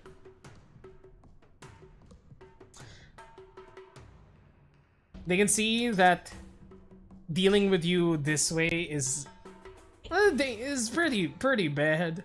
So they're both gonna take the green acid and just like shatter it over you and like punch you with it as a last ditch effort. There's gonna be 2 attacks from the both of them with advantage using the Grimaldic acid as it's coined. First attack misses with an 18 as the acid like goes long and like misses you. Yeah. But you can see, you've seen this acid at work. Like this is like one of the most powerful acids available to this organization, as it like goes over your head and like the metal wall behind you that like supports this place, even that one begins to get chewed away as you see dirt and rock behind the heavy metal surface. Second attack with the acid. That's a 20 to hit. That still misses you. Yes. As the other one like goes way long and falls into the basket of food meant for Canary, and you see like all this organic material begin to like bubble and evaporate as the food is turned into gas immediately. That's their turns. They can't do anything anymore as they just look towards you, bracing for impact. Come on, baby. Come on, baby. I'll use Shadow Blade and Green Flame Blade again. Go ahead. 15 No. barely misses. For my damn it, I just have one more attack. Yes. Or can I still use another cantrip? Or Unfortunately not. anymore? You called that you would use the cantrip for this attack, so because it missed, your cantrip is wasted. Okay. Then I'll just using my main action. I'll just no. No! Baby. 2 attacks miss. You have one more attack, and you have your ice weapon. You have your frost tongue for your last attack. Yeah. 26 finally hits. Roll Okay, damage. come on. Okay, girl. 7. 7 points of damage is exactly what you needed. Literally exactly what you needed. As the 2 shadow blades, one engulfed in fire, mixing with the dark psychic energy, begins to you pierce towards the guy like a rapier almost, like dancing with emotion, and he's like, I can read your fucking moves, bitch, as he says that. You like upward slice from the side from a blind spot of his, as you just like cut right across his throat, as his airways are filled with ice, and he just like grasps towards it. His face goes blue as he falls down onto the corpse of his companion. Yes. One more. One more. Wait, I don't think I have any more attacks. You don't have any more attacks. You do have your movement if you want to just leave this guy alone. Sure. No. No. It's up I don't to want to you. leave this guy alone. No, fuck this. They're all complicit in this. Yes. It is now their turn. I just like point Mhm. one the frost tongue on this guy and like kind of challenge him. Oh shit! You know what? Roll me an intimidation check with that move. Yes. Come on. Let's see what effect this has on this fucker. Intimidation. 12. Well. He just like, he hasn't taken any damage yet, but he's seen what you've done to his companions, and he just like holds his mace with 2 hands, and he just goes, "Coming for you, motherfucker!" And he just like, you see him like grumbling under his breath, irritated at what you did. He's definitely gonna focus. He's definitely focused on like trying to finish you off, mano y mano. Yeah. At this point, and mace attack again. Alright. Single attack without advantage. 15 to hit. He can't. He Does not hit. does not hit at all. As you just like, with the blade like raised up towards him, he tries to like parry it to the side and like hit you with the momentum backwards with a backhand attack. But then as he like parries your blade, you like use the momentum of the parry to like whoosh, and spin the blade around, parrying his swing before he even like launches it towards you.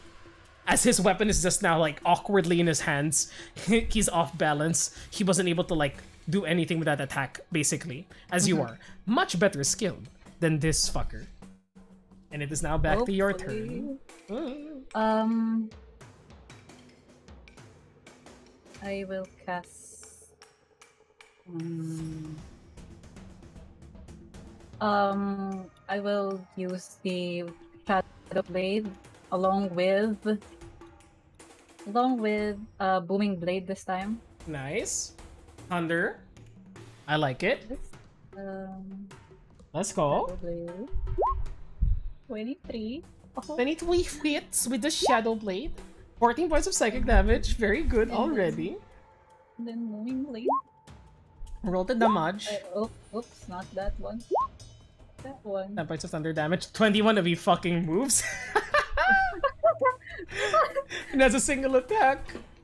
And yeah, you deal 24 points of damage to this guy in a single hit.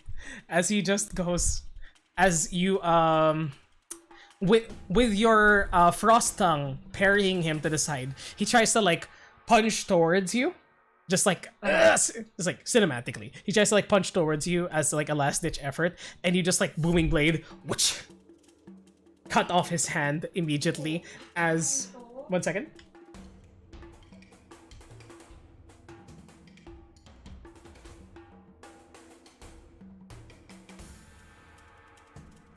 Hello? Yes. Am I back? Okay. Yeah. You cut off his hand as what he expects is the blood like begins to like, you know, pour out of it, but the thunder's energy is like keeping it at bay. You see it frothing from the damage it sustained as you see him just like grasping towards it. It's like shit, as you have 2 more attacks to try and finish him off, unless you wanna cool guys don't look at explosions. Yeah. No, I want to finish this guy off. Like, overconfidence is a slow and insidious killer. Yeah. I'll use my offhand attack na lang muna for Go ahead. Frost Tongue. Go ahead. 11 misses. Damn it. Fine, another Frost Tongue. 16 just hits. Roll the damage. Finally, a good roll on Frost Tongue. 12 points of damage. As how do you want to do this? As you see him clutching at his hand, it ready to burst forth with blood and thunder. As he just like looks up towards you, like pain and anger welling up in his face.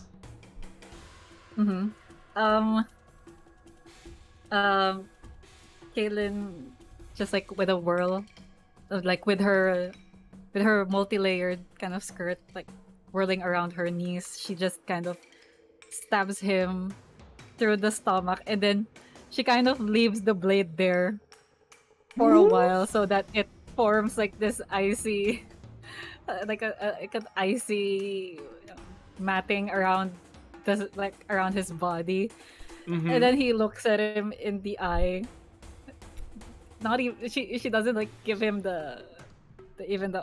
she doesn't even talk to him. Then after a while she just like pulls the blade off, like almost like splattering this like hardened blood, icy blood all over the carpets, and then she just lets him fall. As the ice begins to cascade up and down his body, you see him like look towards you as he tries to mouth something out, but he can't, as the ice reaches up towards his jaw, freezes him solid from head to toe as he tips over from your attack, and your thunderous energy shatters, forming a silhouette of blood and mayhem on the floor. It doesn't look like anybody else is coming at this moment, so you better use... Yes, go ahead. Oh, can I sense if like Kinoko is still around? Roll a perception check. I summon Cygnus. Yeah. Summon Cygnus, just so you have 2 rolls. Sure, I'll allow it. Yeah. Make use of that fucking thing. As as Cygnus just like reappears gracefully from the air. Oh, And just like it's look. useless. Ah. Cygnus hasn't even registered that there are 5 dead bodies around him. He's just like happy. He's like, "You're alive, great." Oh no, Hydra disappeared. Oh no, I DC'd him by accident. I was supposed to play different music, but let's use this music then, just to keep the themes running. There you go. Perception checks, 5 and a 1. It is hard to say. What you know about Kinoko is, well, she's very small because of her fairy heritage, but she's also, you know that she can reappear at a moment's notice. You know that Mekatic is the fastest and like the sneakiest of the Capitanos, but Kinoko just appears where she wants. She could be here right now. She couldn't. She could be somewhere far, far off. But what you know is it doesn't matter, because she plays to her whims, and you can't control that. What you can control is everybody else in this goddamn place. What do you do? I clutch Cygnus in my arms. And then I'll dimension door out of here, like the same plan as I had from before. And Kaylin is like breathing heavily, and she's like, "Oh my god, I haven't practiced in a while. That's why I missed so much." Sure, that's the reason for it. Sure, sure. You can tell yourself that. Keep telling yourself that, girl. We believe you. You dimension door as close to the tunnels as you can get with your 500 feet. You're still by like sort of like the entrance to the elevator, but you know that that's not somewhere that you can go easily, or Kinoko would allow you to go easily. So you can reach up to 500 feet, like somewhere here by the base of the elevator moving downwards, and probably in the same like supply closet that you cast invisibility on yourself in before.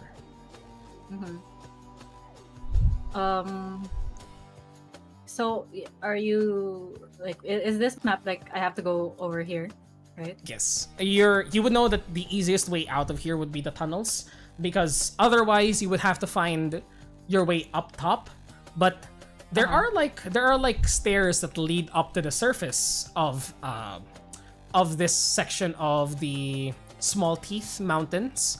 But you know that it is jagged. You know that you are easily visible. There's nothing to hide you there, and there's probably already people patrolling up there as well. Right now, you're still hidden because you did teleport into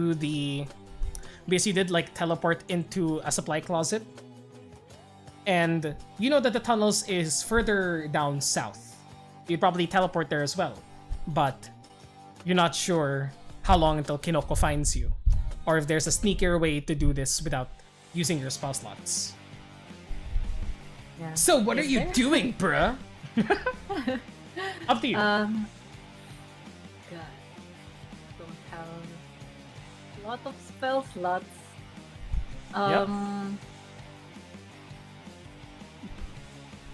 Can I like do like a general check around this?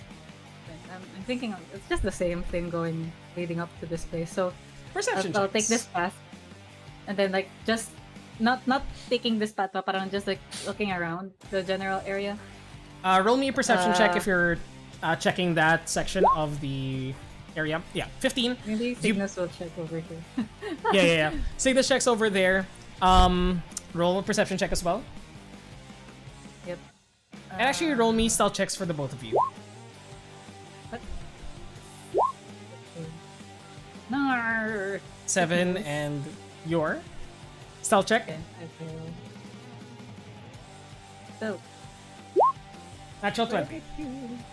You stealthily, from what you've learned working for Laron, you've learned how to like keep your presence hidden, because you've not had to like join them on any missions, but at least you've learned from Mekatic from hanging out with her a few times. You begin to like move out of the closet and like peek outwards, making sure to keep hidden, like only letting a little slit of light in. As you can see people like running towards the north, running towards Canary's cage to fight off whatever started attacking people within the facility. And with your 15, you can see that there's probably a time somewhere in here where you can sneak in with a crowd, probably like cover yourself up a bit. And as you're noticing all this, you also notice that Cygnus has peeked his entire head out, and it's just like the long swan neck, just like looking around. As you just pull him back through the door and close it, and he just like honks like a fucking bagpipe. I was like, "Wah!" As you pull him back in. Okay, I have a plan. She goes like, I'm sorry, baby. And then I guess I communicate the plan to him. He'll be a distraction. He'll fly the other way, try to like garner as much attention as he can, while I will try to make a break for it in the tunnels. Too noisy. You want me to turn you into a fish?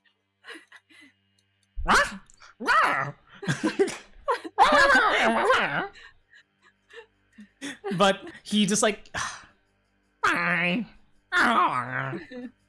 just agrees with the plan and just like waits for you to open the door, as he will be the distraction. I'll ask you to roll a performance check for the goose as it flies straight towards the right. Charisma.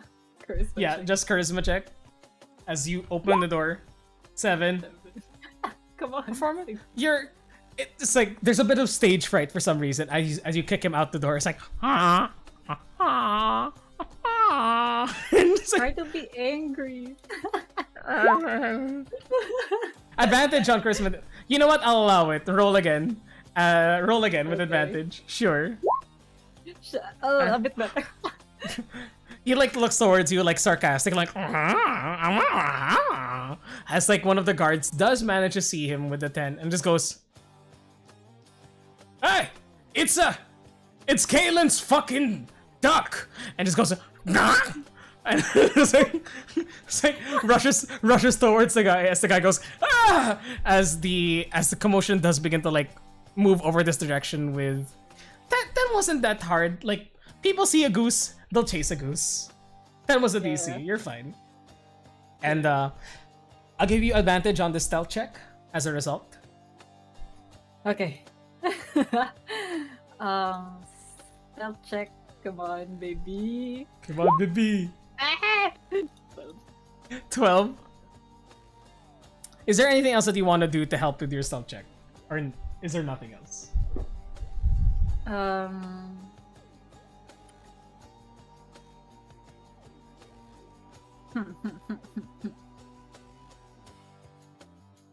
Oh wait.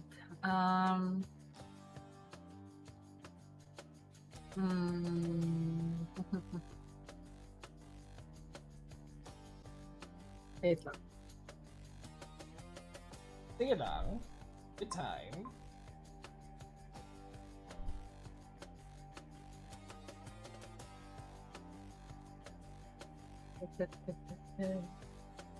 Damn it, I don't have a lot of spell slots. Yeah.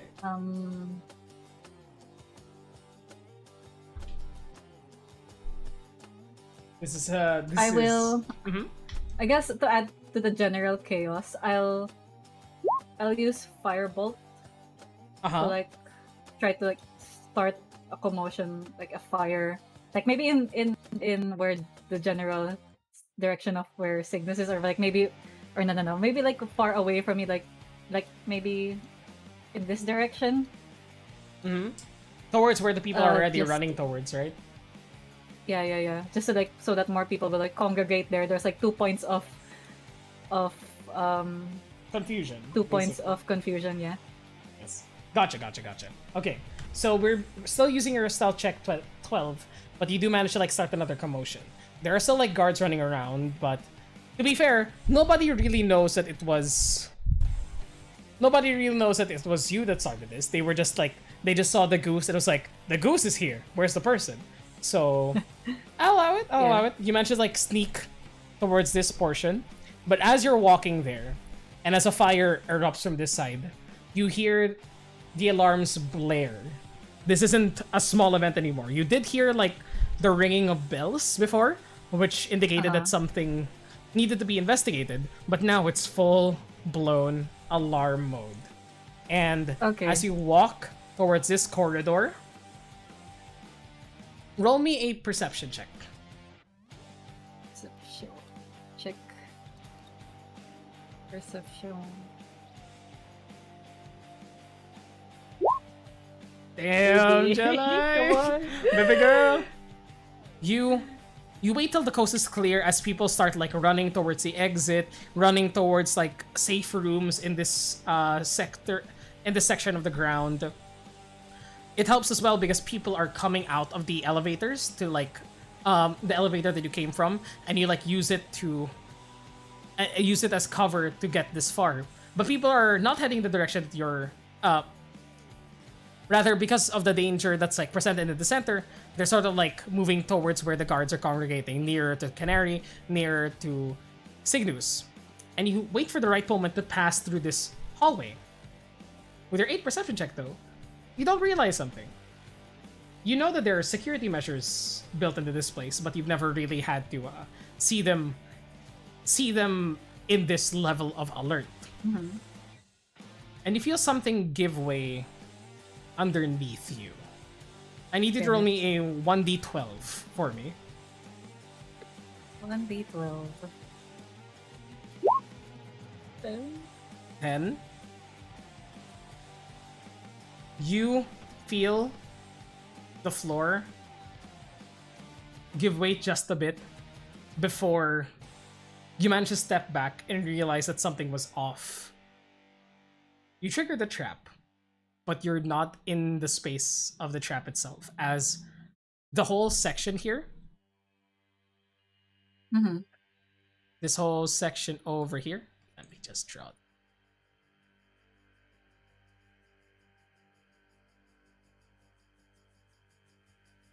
The floor itself collapses down to the lower level, and you can see like spikes down the bottom of this pit trap that you triggered, but you were not affected by. And there's no physical way to get over it? Unless I fly. Unless you fly, unless you have some other way to get across there. Across the other side. If you have something like such.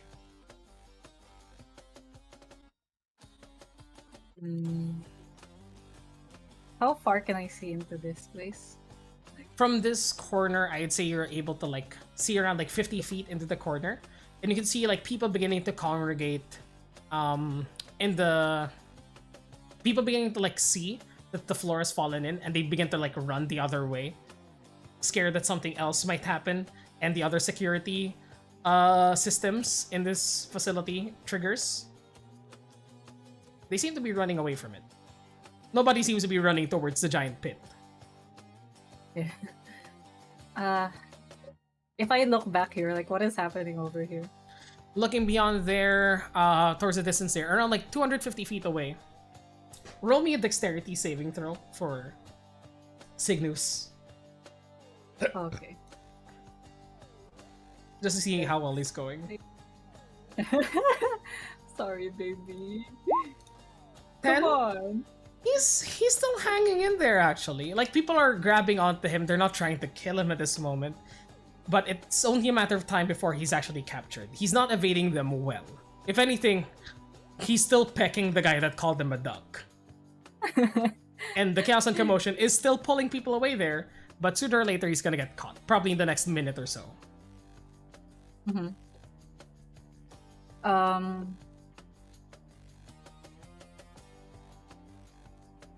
I'd say at this point as well, your Blade Song runs out. Yeah. Your first Blade Song, as it's only a minute. And you begin to hear more people. You begin to hear more people come up from the elevator to figure out what's going on, especially because a whole section of the floor has caved downwards into the lower level. Damn it, I'll just use this. I am going to thunder step into the next hallway. I know it's going to make a sound, but like I thunder step and then like how far can I get to here? Thunder step is under 20 feet, so measuring that distance around like middle of the way through this hallway here as you I think it's reappear 90 there. feet. Oh, 90 feet? Then a bit closer. Around like I'd say 30-40 feet away from the edge of the pit. And the creature must be within. Yes, go ahead. Then I'll try to run here, but then kind of remember that something happened here, so I'll Skalen would try to be a bit more careful going into here. Roll me another perception check. Or investigation check, either or. You can use the bonus from investigation, if you'd like. What investigation bonus? Investigation, what is your plus for investigation? 7. So, would you rather use the investigation instead and still use the 15 for 22? 15 for 22. Basically, Sorry, instead I of wasn't following. So, I asked you if you wanted to roll perception or investigation, but I feel like you clicked perception before I finished the sentence. Yeah. So you could use, if you want to use the 15, instead of a 16 because it's only +1 for perception, we could use 15 plus 7 from your investigation, or a total of Sure. 22. Sige. Yeah, sure, I'll take that. For a total of 22. Yes, please. Yes, go ahead. For a total of 22, you know that over here, looking around, there's nothing on the floor anymore. But what you see in front of you, unfortunately, are other members of Larone's crew knocked out on the ground. That's what you immediately spot. And with your 22, you can see getting to the closest one, who seemed to have been running towards your direction. You see now, embedded in his neck is a needle or a syringe from Damn. somewhere. Mm-hmm.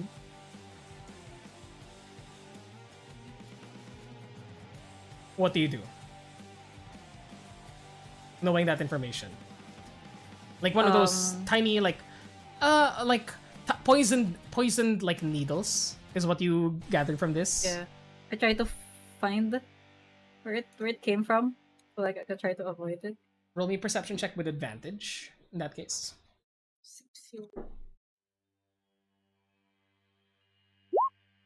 20.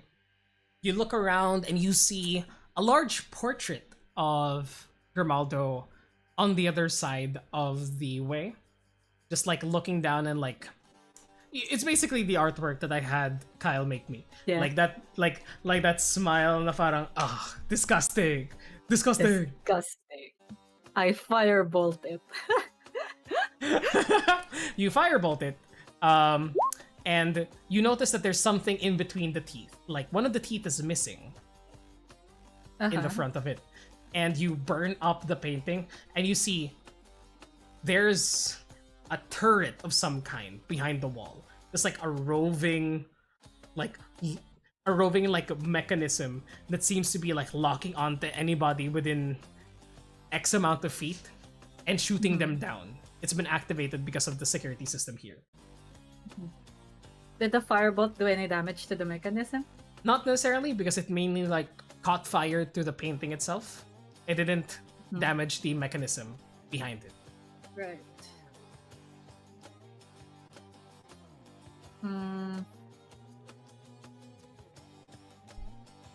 Okay. There's no blind spot that I can see.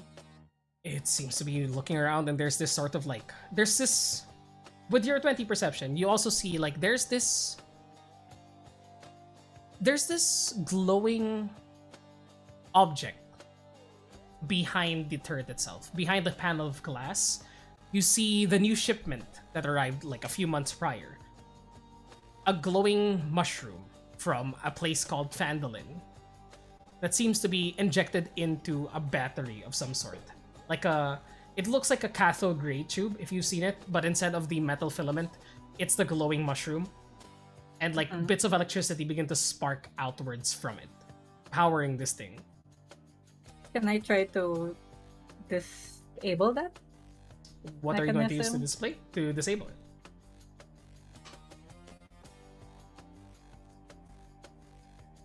Like it's behind the mechanism. It's like embedded into the wall, so is the mechanism. But Okay. it seems to be like installed there, like you would have like a power source that's like easily replaceable, but it was hidden behind the painting, so nobody would touch it because it's Grimaldo's Can fucking I face. try to burn that one down? Larone's face, because you don't know Grimaldo's name. Burn it down, sure. Roll to hit for me. Damn it. Natural one. You try to aim towards the mechanism once more. Suddenly, your bolt of fire manages to trigger the defense system as you hit it, but it doesn't shatter the glass. Rather, you see the tube like point towards you as a needle, because it's a natural one, the needle fires towards you. I need you to roll me a dexterity saving throw to dodge the needle. 14. 14 is not enough as you manage to like just move off to the side a bit as it still like hits you at the edge of your forearm, and the needle sinks deep. It doesn't deal that much damage. You take an initial 1 point of piercing damage as you feel it prick your skin. I need you to roll me a Constitution saving throw though.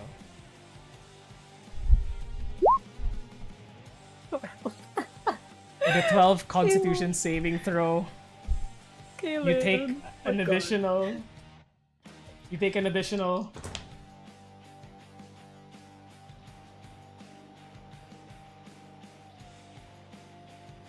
You take an additional 14 points of poison damage. And you are poisoned for 10 minutes. And you feel your body begin to seize up as you are paralyzed. Wait lang. Poison DND 5E, because I forgot. Go ahead. Poisoned. Disadvantage on attack rolls and ability checks. Paralyzed. Okay. You are incapacitated as you drop down to the floor. And you begin to hear footsteps of people running around, just like trying to find a way out. It's only a matter of time before you're spotted. A few more seconds pass, and you've tried to will the urge to get out of here.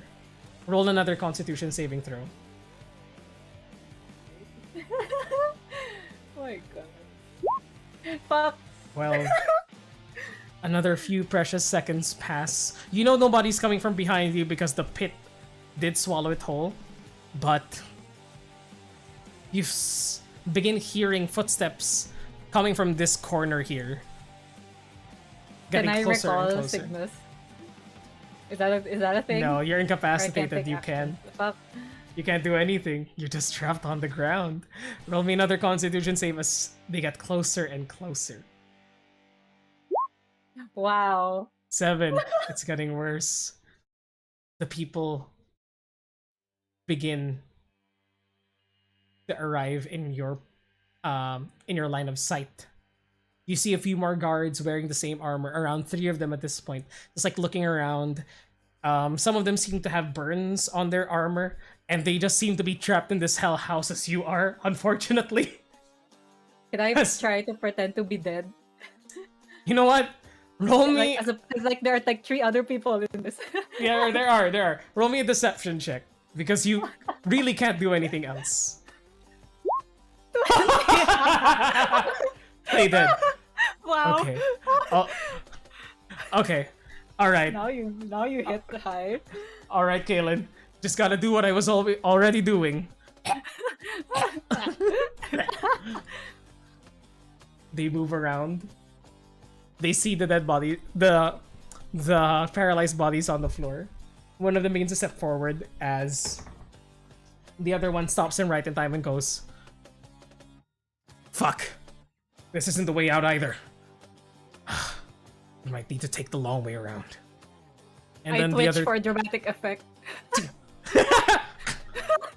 Should I think that one might still be alive? No, they're all a goner. We gotta get out of here. As they all turn around and begin to like go back the way they came from. Roll me another Constitution saving throw. So poison is still in your system. Yes, let's fucking go. You When will this end? you do the sleep paralysis trick. I don't know if you've actually done this. I've done this a lot of times where if you feel like your body isn't listening to you, you focus on a extremity. You focus on a finger, you focus on a toe, and you wiggle it profusely, and that motion triggers the rest of your muscles in response, and you begin to wake up. You're still down low on the ground, like next to somebody, like face to face with another paralyzed person, as you hear them go. Like this is another researcher that was doing more medicinal work than you were, and you just hear him go, "Help me, please." But you know that nobody here is free from sin. As you see him just like face to face towards you, he notices that you're able to move a bit, but the tube still hasn't recognized that you're up again. What do you do? Okay, it's going to fucking fire again. Damn. Okay. I will. You're also no longer poisoned. Yeah.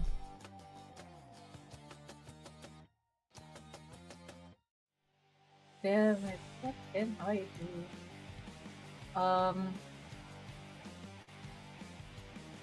It's so fun. I love it. Yes. Fantastic. Fantastic. Great.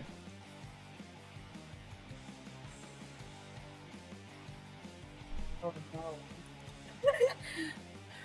no. You hear him just whispering towards you to be like, "Pull me away, please. Somehow. Help." If I lie down low enough, is it possible for me to like kind of crawl my way out of here? Maybe. Roll me a stealth check if you'd like to try. Fuck. 8. You are behind this guy, and as you move, like your butt raises a bit, and like you're trying to like snail down to the ground. And I'm gonna flip a coin here. Okay. Call heads or tails. Tails. Tails. Uh-huh. Heads. You see the tube like focus towards you as you begin to move, and you drop down as fast as you can. Right in the line of sight is the guy. Oh no. You see the needle pierce him in his ass, and he just Why? Sorry. I know I can't say anything. No, you're not paralyzed. You can talk a bit. I don't want to. Okay, fair. You just you don't need to talk. You can't talk. You can't talk. You telepath. Yeah, I can. That's it. And you see his eyes like glaze over, just like ah. My god. Is he dead? Who knows? He's drugged the fuck out.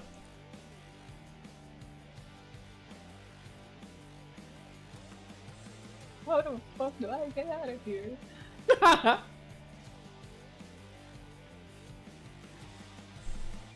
Damn it, fine. I'll just use my last spell slot and I'll go invisible. Hopefully Okay. that helps. Okay, you go invisible.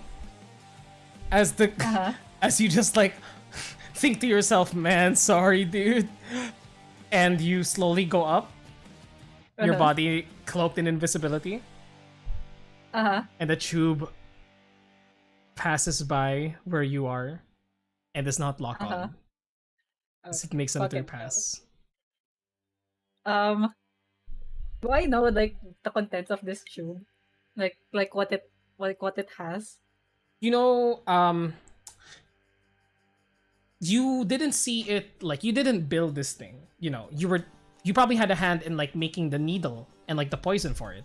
But you know that like the power source behind it is one of the mushrooms that were found in Phandalin. You haven't visited the place yourself. You just know that there's an exceedingly rare strain of mushroom that seems to have like an immense amount of magical power embedded in it. And the actual needle itself is probably some sort of wyvern poison that's diluted because it has paralysis properties. I wonder if it's I know it's a very chaotic time, but I wonder if it's like possible to use my alchemist supply, because I feel guilty about this guy. I'll use like very quickly. I won't like try to cure him or anything, but like maybe like I would know like a general neutralizer thing. Like it wouldn't cure him, but like I'll just like whip up something like very quick just to neutralize him and stab him with a needle or whatever. Yeah. I'll just go like and I connect with him mentally and I just tell him to just stay down, and then hopefully that kind of helps with whatever is hailing him. Maybe the two other people are dead, so I just help this one guy out. Yeah. You roll me a medicine check. As you do this as quickly as you can without your invisibility getting blown. Medicine 17. You know exactly what antitoxins to mix to give this guy a chance at life, and just in time, like you find a major artery by the side of his neck, and you just like looking up towards the tube, making sure that it doesn't notice you. To be safe, it turns away from you, and you just like jab the concoction that you just created. It's difficult actually because you're invisible and you don't see the material you're doing. So if anything, this is basically like doing this with your eyes closed. Thankfully, Kaylin is that good at her job and manages to do it and injects a life-saving antitoxin into this man as you begin to see his chest begin to rise and fall. And like he doesn't see you, you know he doesn't see you, but you hear him whisper outwards through cloudy eyes, "Thank you. Thank you so much. I'm gonna lie down here now." And then Kaylin just, I guess, she goes even if you don't have it. So he'll just like shush him, and then she'll continue to make her way towards the tunnels. She'll try to recall Cygnus if he's still alive. Roll me another dexterity saving throw for the poor boy. My poor boy. Baby. Okay, 17. By some fucking miracle, he's managed to get back towards you with a few scratches on him for sure. Somebody plucked a few feathers of his, and you see that his neck is a bit like wrangled up. Like you can see that it's like broken in place, and he just like honks towards you with this like gurgling noise as his throat is kind of up. He goes as he just like communicates towards you. He just communicates towards you. Resummon me, please. I'm just like, I'm not doing any better, and then for now, I guess I'll snap him out of existence for now. I am. So he doesn't mess up my invisibility. Yes. And I try to make into the tunnels. Okay. So you try to make it towards the tunnels. You look around and strangely enough, there's no people here anymore. Like people were trying to get to the tunnels because that's like the biggest, escape from here. You saw a few people like going upwards to just like get out of the facility, but they have to deal with like the rocky outcropping. Not as bad as the crumbling facility, thankfully, but the tunnels are eerily quiet. And You recognize why they're quiet. Yes. You see hovering in the air the small form of Kinoko waiting for you with an impatient smile as you appear before her, coming from the left side. Let me drop you in the map for a visual. You see the receiving area by the tunnels there. You see one minecart, not one of the more advanced ones that you've heard were being built, because that's still gonna take a while. This is just a standard minecart that's connected to these rails that travel up and down to Brost. Mm-hmm. And you see Kinoko there, hovering, pretending to check an imaginary watch while waiting for you to show yourself. I'll use second wind. Yes, go ahead. 1d12 plus 2. Come on, give me something good. Okay. 11. Huh? Pretty good. I Pretty heal decent. 11 points. Wait lang. I would think I was 50. So I am back to 61. Mm-hmm. I will walk here. What is this minecart containing, or does it contain nothing? It's containing nothing. It seems to be empty. And you are invisible, but you know that that doesn't matter to her. As she, like, looks down towards you when you finally decided to appear in front of her.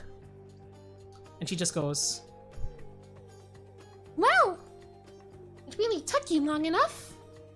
I thought you said that you were leaving, but then, you know, if you really wanted to leave, you'd have to go through everything that the roads prepared for us. So I triggered them all. Sucks to be some of the people that, were unlucky. But this is all for you. So, have you had some time to think about it? Do you really want to leave? Do you really want to leave me, Kaylin? and she, like, puts her fingers together and, like, begins to, like, you know, that, like, pabebe, like, Well, Oh, kind of, like, me? gesture as she begins to, like, hover downwards, still around, like, 20 feet in the air. But she begins to, like, go down a bit.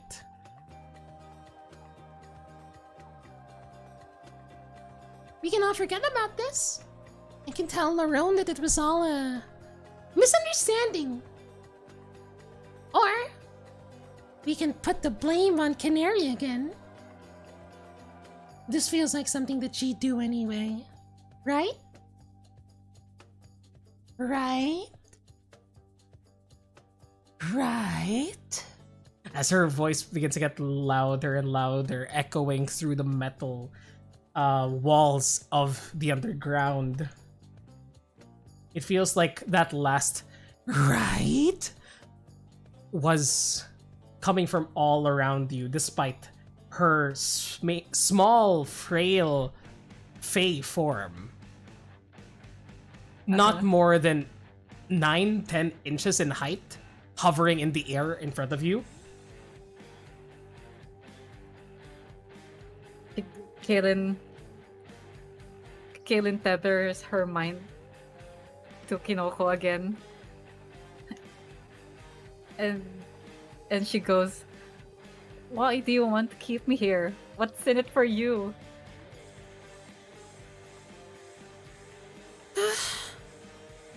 You know, you're really dense. I like you. I like being around you. You're really smart. You're strong. You're cute. then... But then... You met her.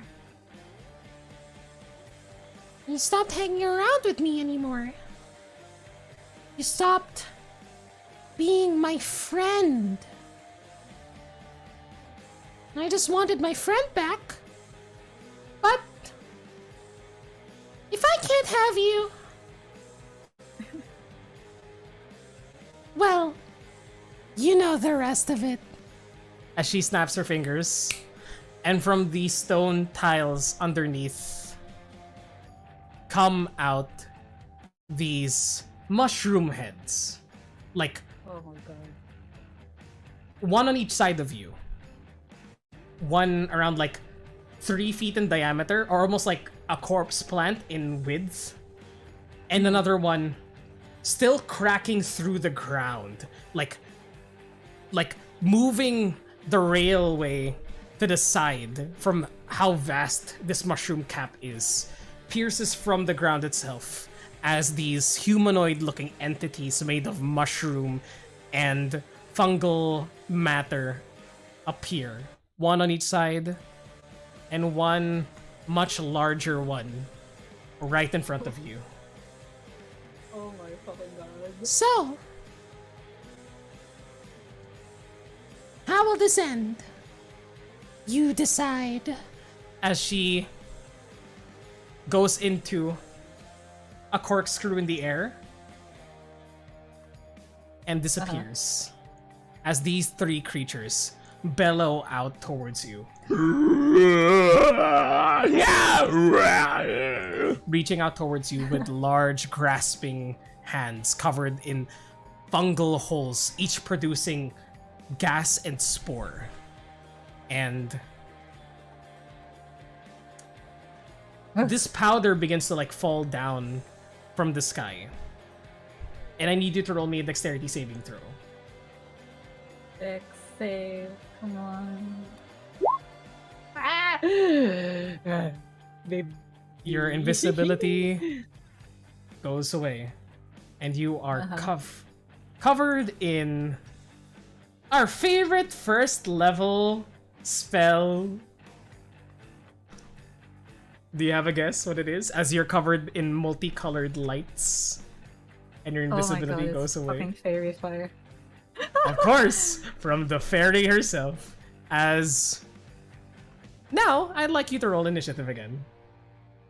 Oh my god. Initiative. 20. Oh, 20. Can I use the bathroom again? Just go ahead. We can take a break actually now, and then we'll get back to Yeah. this last combat really. So Yeah. let's BRB again, and we'll see how things happen for probably the final portion of today's game. Oh. Okay, BRB. Let us go. Let us BRB. go. Bathroom. Bye-bye.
Hello.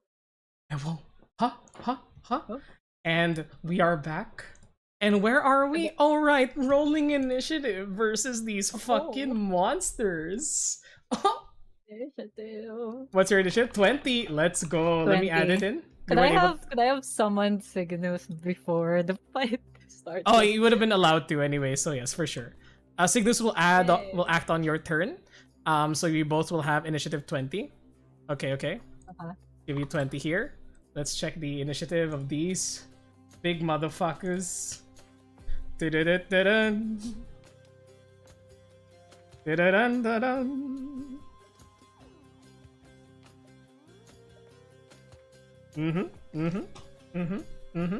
Initiative. Rolling for one of them first. Rolling for the small ones first. I'm glad I feel like the Hades music is so appropriate for It is. for Kaylin. Yeah, for Kaylin, just like in general. I love it. It is so good. It is so good. I mean, we know it's good. Teehee. Yes. Rolling for the big guy. That's cocked. It's the same number, but less cocked, so I'll take it. Descending order. And starting off, we have Kaylin. Me? Okay. Kaylin is kind of like nursing her wounds a bit. She sort of looks around the room. She sees the tables and chairs. Mm-hmm.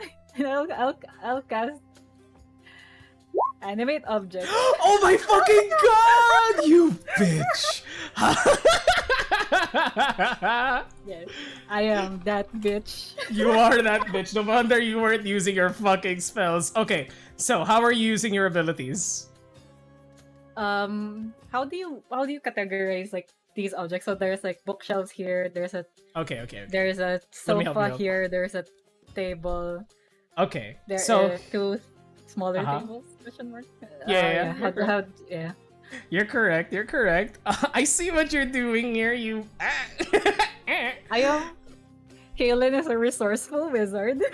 She's a resourceful bitch. Okay, I see it. Use it. Okay, up to 10 magical objects. So medium targets count as 2 objects. Large targets count as 4 objects. The medium targets are the chairs. They'll also the medium targets are chairs. The large objects are the table and the the large objects are the bookcases, and huge is the table because that's a really big meeting table. Okay. Damn. For small, you could animate like the books if you want to choose books from the shelves. Small and tiny, I'd say either or.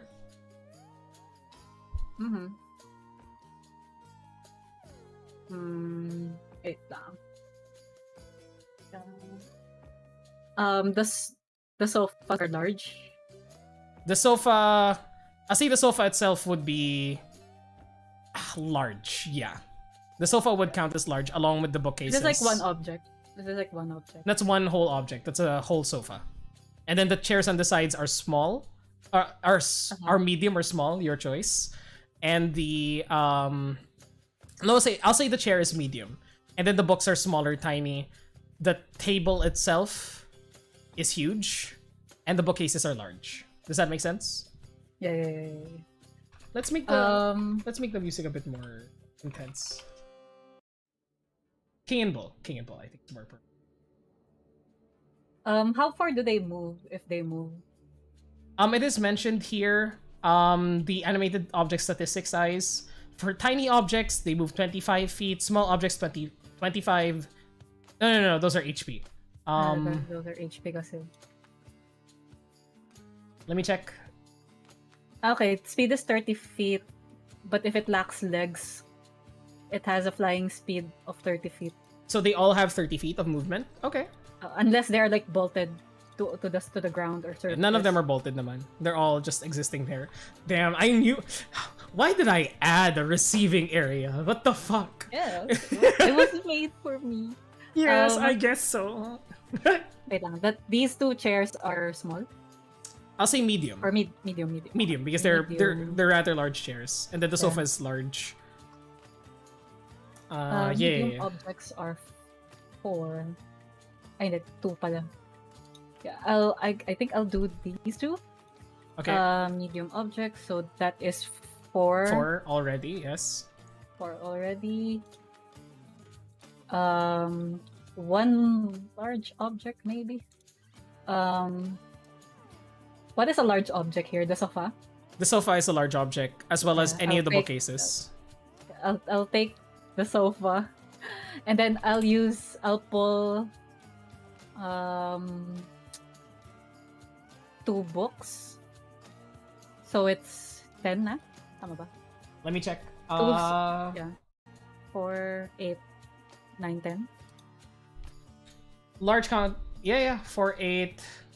Yeah. And 2 small objects. I think that works. I think that works really well. Let's use this. I can do this. Actually. Damn. Not gonna lie. Pretty smart move. This is a wizard thing to do for sure. Especially Yeah. because you would have known like what's here, you know?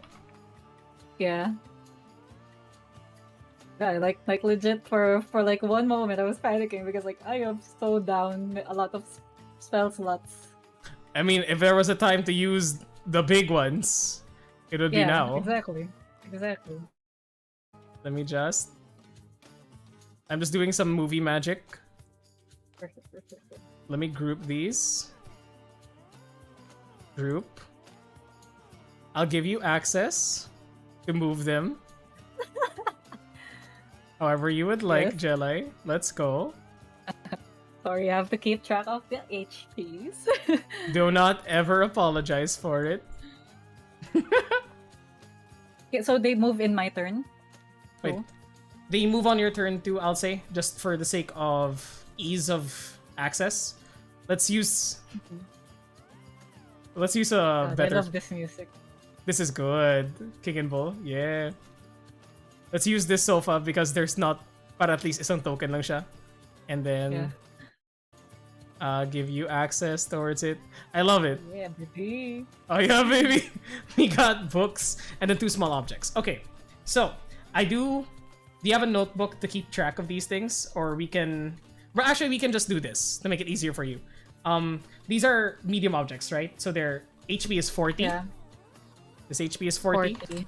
The large object Yeah. has HP 50, and the 2 books from the sides. Yeah, so armchair 1, 40, armchair 2, 40. Yeah. This is good practice for you as a dungeon master too. In all honesty, Yes. this is good for you too. Jelly. That music. Ah, It's sick. armchair 2. The sofa, how much HP does it have? 50 because it's a large object. Sofa, 50, and then 2 books. 25 25. for small objects. HP. Okay. All right. This is gonna be interesting. This is gonna be fun. This is gonna be fun and interesting. Yes. Yeah, to visualize it, the runes on Kaylin's dress lights up, and then they like detach a bit from her dress, and then they float towards the objects, and then it's like the rune kind of Ooh. parang possesses the objects, and the objects are like covered in runes now, so Fucking they're like glowing and shit. sick. And I make it look like they're dancing. All right. We can do that. like fucking objects from Luigi's Mansion or something. I don't Pretty know. much.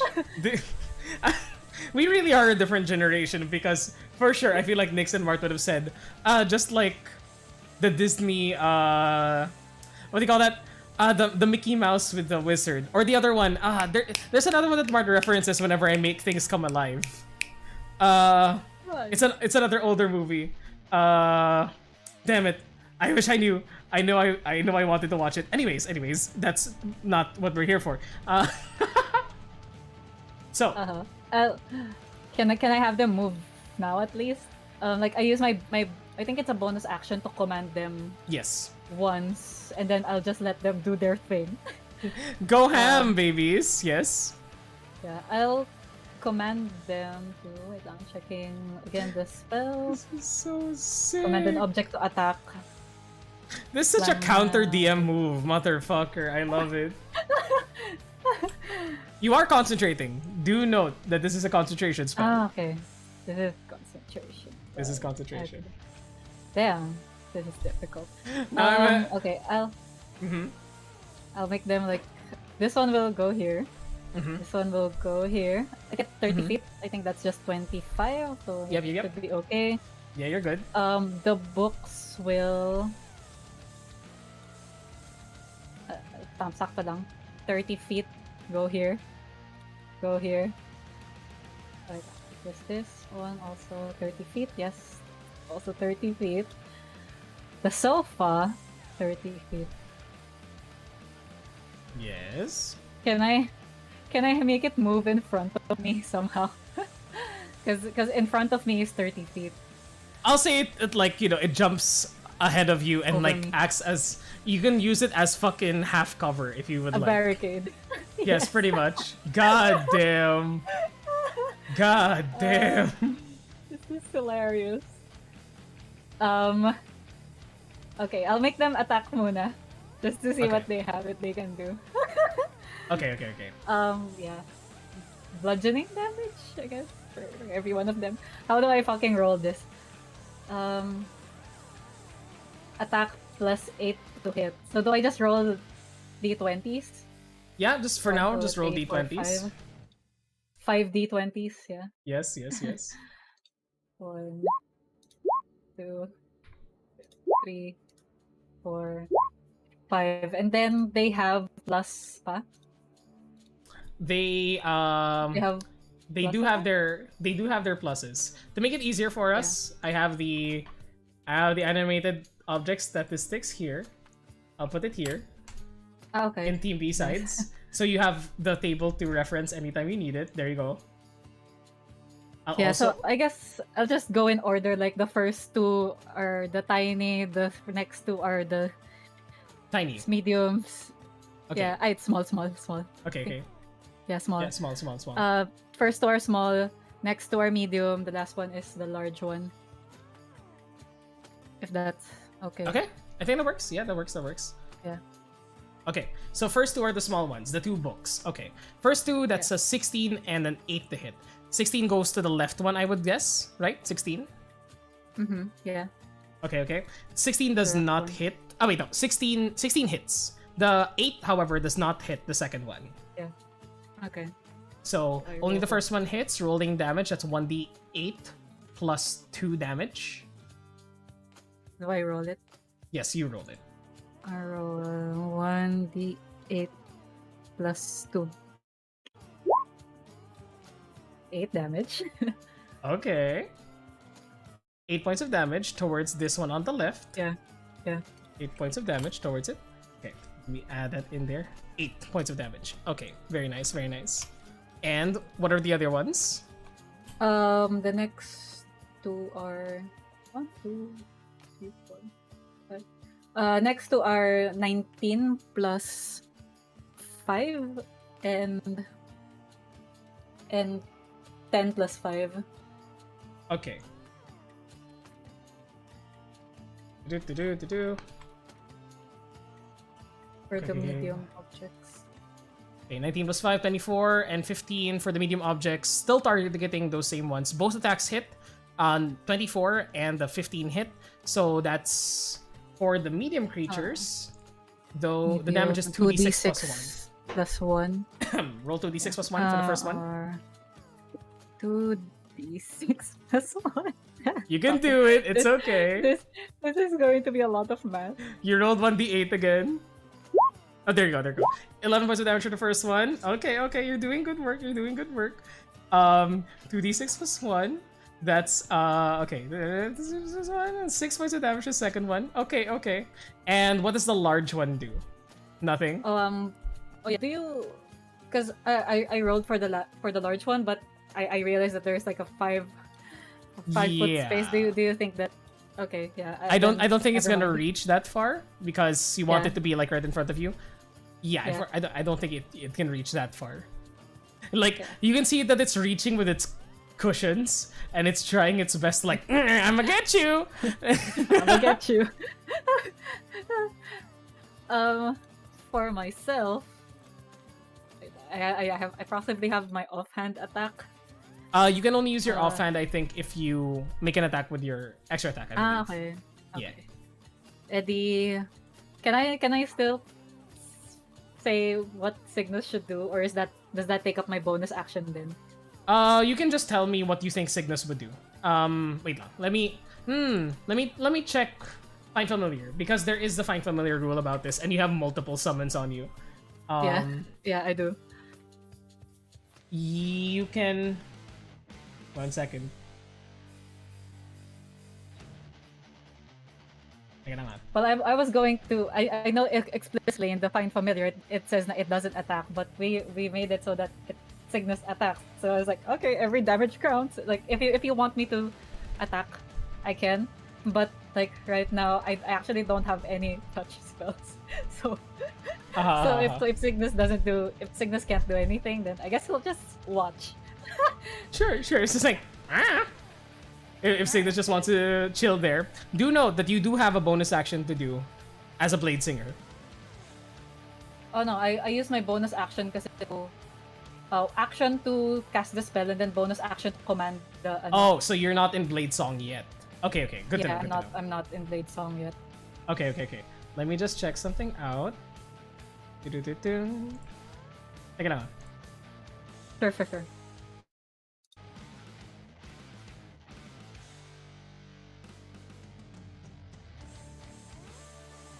At least they're figuring it out now. Yeah, we're figuring it out. If you pounce this again, if anything, it'll be good na I'll probably like create stat blocks for all of the for all of the magic items or for all the animated objects just so magagamit mo rin siya sa Just in Roll20. case. Yeah. It's a trial period, it's a trial game, you know. That's what we're here for, okay? That's what we're here for. Let's just move this to the left a bit. Just move this a bit to the left. There we go. Very nice. Okay. So, is that your turn? Those are all the Yeah, attacks? so Cygnus can't do anything. Gotcha. Alrighty. Oh, no, I was asking. Cygnus can't do anything? Question mark. Okay. Your familiar acts independently of you, but it always obeys your commands. Familiar can't attack. I'll allow it to attack. Like, you don't have to command it to attack. We just made Cygnus a bit more independent than other familiars. Yeah. I would. I don't know. Maybe this is something that we would have done a lot, but like, I would have made him like fly here, honk at this creature, and then fly away again, like kind of going into this like swooping motion. So that he goes here, he honks. Drive-by flying. Yes, I got it. Okay, Yeah. roll to hit. Roll it. 11 misses. The mushroom creature does not really care for the goose. Just flies behind you and like Cygnus's head like goes underneath your skirt and you can feel him just like shaking a bit. It's like It's okay, baby. okay. I'll use I have half cover, right? Yes, you do. I'll just use maybe like half of my movement to fall prone, so I have more. So you'll have hide full behind cover. it. Okay. Yeah. Okay. All right. Yeah, that is my turn. Okay. Crazy girl. Twice a girl. It moves right up towards the couch. The front. And well, it's not that smart, but will it? Will it or won't it? Yeah. And this creature has a it's gonna use toward you. can see from like over the couch itself. You see that it releases this cloud of like dark yellow spores that seem to be like large puff balls that begin to like move towards the couch itself. This is a Forbidden weird- puff balls. Forbidden puff balls. Forbidden cheese balls. Yes. And what is the couch's constitution? Constitution, it's 10. Has no bonus. I see. As the puffballs like reach into the couch itself, and you feel, despite it not being like a living creature, it is still affected by magic, and the spores created by this thing still seemingly manage to affect these constructs. And at one creature it can see from within. Okay. So the couch must make a Constitution saving throw. Natural 20. Oh, you roll it? Okay. Okay, yes. Oh, it's actually, you should roll it. Yeah, you're right. You should roll it. I'm Yeah. sorry. It's your creature. I just roll a d20. Yes, I'm sorry for rolling. This is a Pokemon battle, I realize. Damn it. We're playing Pokemon right now, Jel. I love it. You're I just roll a using... 4. Yeah, you're using steel types and I'm using poison types. Pretty Yep. much. Yeah. 4. Your couch is stunned for a minute. As it uses its pacifying spores on your couch. You feel the magic on your couch sort of like dwindle a bit. It is still under your control, but it's trying to like break free from whatever effect this is. As part of the attack, it also makes a fist attack, which the Myconid Sovereign has advantage on because it is stunned. Advantage on these attacks. Damn. Not a crit. That is already a 17 plus 8. That's a 25 to hit. And your couch takes... Your couch takes... Why did I have so many dice for this? Fuck. 8, 10, 13. 13 plus 17. That's 4. 21 points of bludgeoning damage. Damn it. I will say, it's a couch. I don't know if poison works on couches. I don't know. I don't know. I'll see, like, animate objects poison. It doesn't seem... I mean, if we go by the image, it's quilted. It's good. So the poison would eat through the cotton. I would guess, if you want Okay, to okay. like think of it that way. I'll say so because animate objects doesn't say that it's immune to anything, right? Yeah, Yeah. It's a they're couch. just objects. They're just Poison is things. poison. Okay. So yeah, sure. We'll take it that way. Sure. Or It's you a- know, maybe it would have been acid that would eat through the couch, but poison is poison. I don't know. I'll say that it eats through the couch. Yeah, sure. I just Sure. have the couch now. Just is down to 29. 39, and there's an additional damage to that. An Okay. additional poison damage, 5. An additional 10 points of poison damage. Damn. And it is stunned 19. already. That is the Myconid Sovereign's turn. It only has 1 attack, but it uses its spores. The 2 adults then take on the flurry of chair and book. I love it. This is D&D, everybody. Why did I use so many 3D4s? Fuck. Putang ina. Okay. I guess it'll attack the book first because it is the smaller creature. So the one on the left will attack the book. That is a 22 to hit on the book. Okay, does that hit? Yeah. Okay, it hits. Okay, I think so. Myconid deals 5 plus 3, 8. 8 points of bludgeoning damage plus 8 plus 10 points of poison damage. So 18 points of damage total. Damn. Okay. That one is just 7 HP now. Great. Amazing. Crazy girl. Crazy girl. Yeah.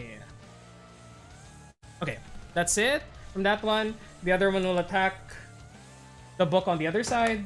Para pata sila. That one's only a 12 to hit. Does a 12 hit the book? No, it has 16 AC. 16 AC? Okay, it does not hit. So 12 misses. That is its turn. And...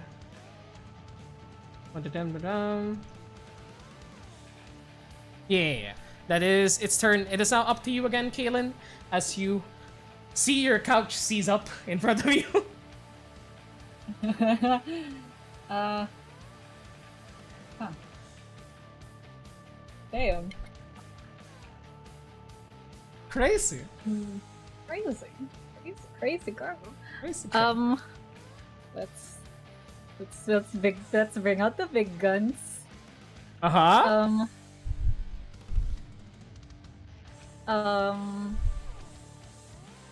She takes out the frost tongue, Mm-hmm. and then she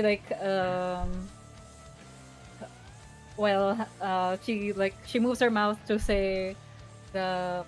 Oh no, it doesn't have a verbal component. Never mind. She will do a little flourish with the blade, Mm-hmm. and then she kind of strikes at the air, multiple times. Uh-huh. And then kind of it forms like this almost tangible wind that strikes out against every hostile creature. Yes! Anime bitch! Choose up to 5 creatures against each target. Okay, what's the first one for? Who's the first one for? The creature on the left. Oh, why? Bakit 1d20? You rolled the 6 plus 4? This should be an attack on each one. May melee spell attack. That should be... Is it? You should have your Melee? proficiency there. Diba? Okay. Should be plus your intelligence. Dapat. Did you choose intelligence? Because I know this spell isn't part of the roll 20. Did you choose what attack bonus it uses? No. Should I choose spellcasting ability intelligence? Yes, intelligence. Yeah, right. Should I? We can use the first one for now. It's a 13. What are you targeting with the 13? The left one. 13 hits. So, cast it again. Make sure that you have the spellcasting ability modifier selected for the next few attacks. There we go. That looks better now. 21. 21 for whom? I'll use it on the big guy. Okay, 21 hits. And the last one. 19. All attacks hit. All of Roll. them hit. Roll damage. Roll damage. Okay, for the first one first. 32. 32 points of damage? Oh 32 shit! for the big guy, it's 36. 36? And then Okay. for the last one, it's 24. 34. Okay. I gotta math this in my head. 32. Sure. 32 plus 32. 21.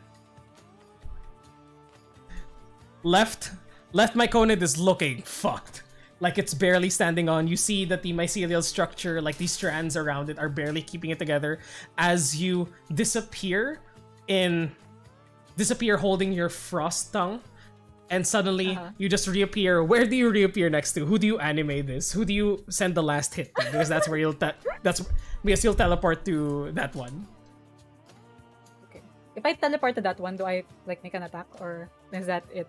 That's your action na. You have your bonus action, but technically, well, melee spell attack?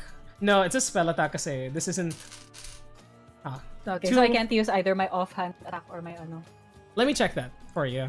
2 weapon. Yeah, sure. Offhand attack. D&D.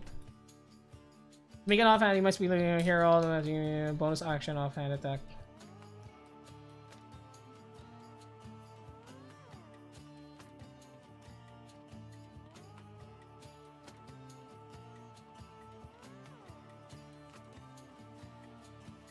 Teka lang.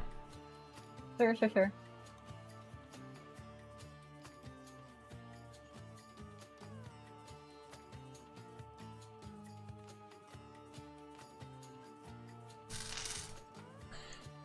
Two weapon fighting Indeed. Taking the action while wielding a light weapon in each hand, you can make an additional attack with your offhand weapon as a bonus action. You didn't take the attack action technically, you cast a spell, so I'll say you can't bonus action that. But you can still Blade Song. Right?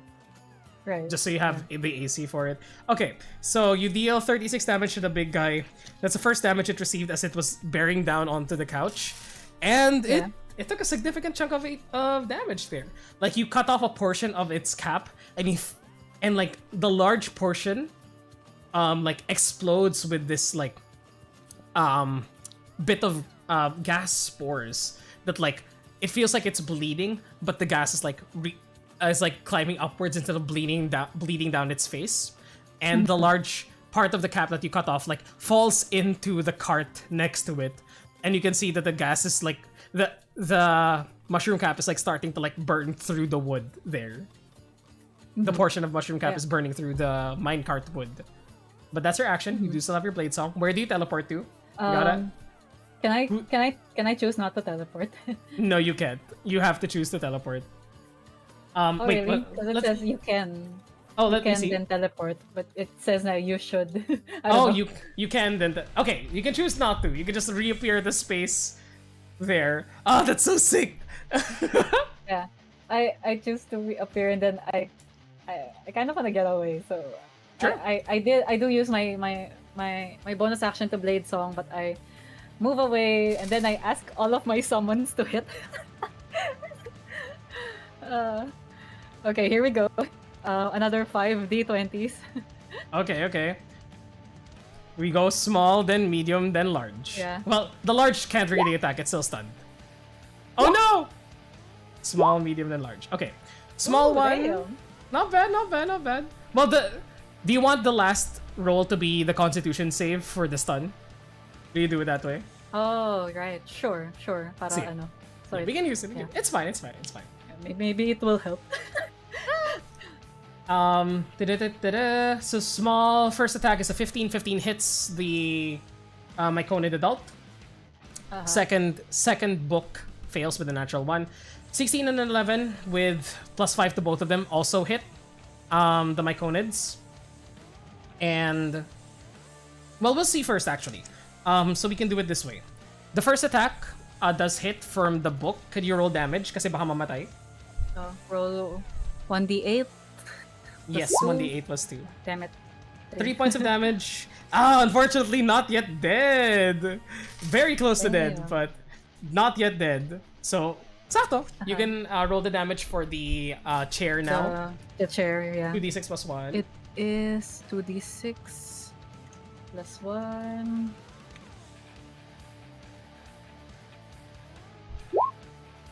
Wow. 7 points of damage. More than it needed. The first Myconid falls as your book and chair just like surround it, just like bash themselves against the creature until it falls down and turns back into a pile of viscous fungal matter. Then the next attacks, the book and the chair for the other Myconid roll damage. First attack is 1d8 plus 2. 1d8 plus 2. 9 points of damage. Second attack, 2d6 plus 1. 2d6 1.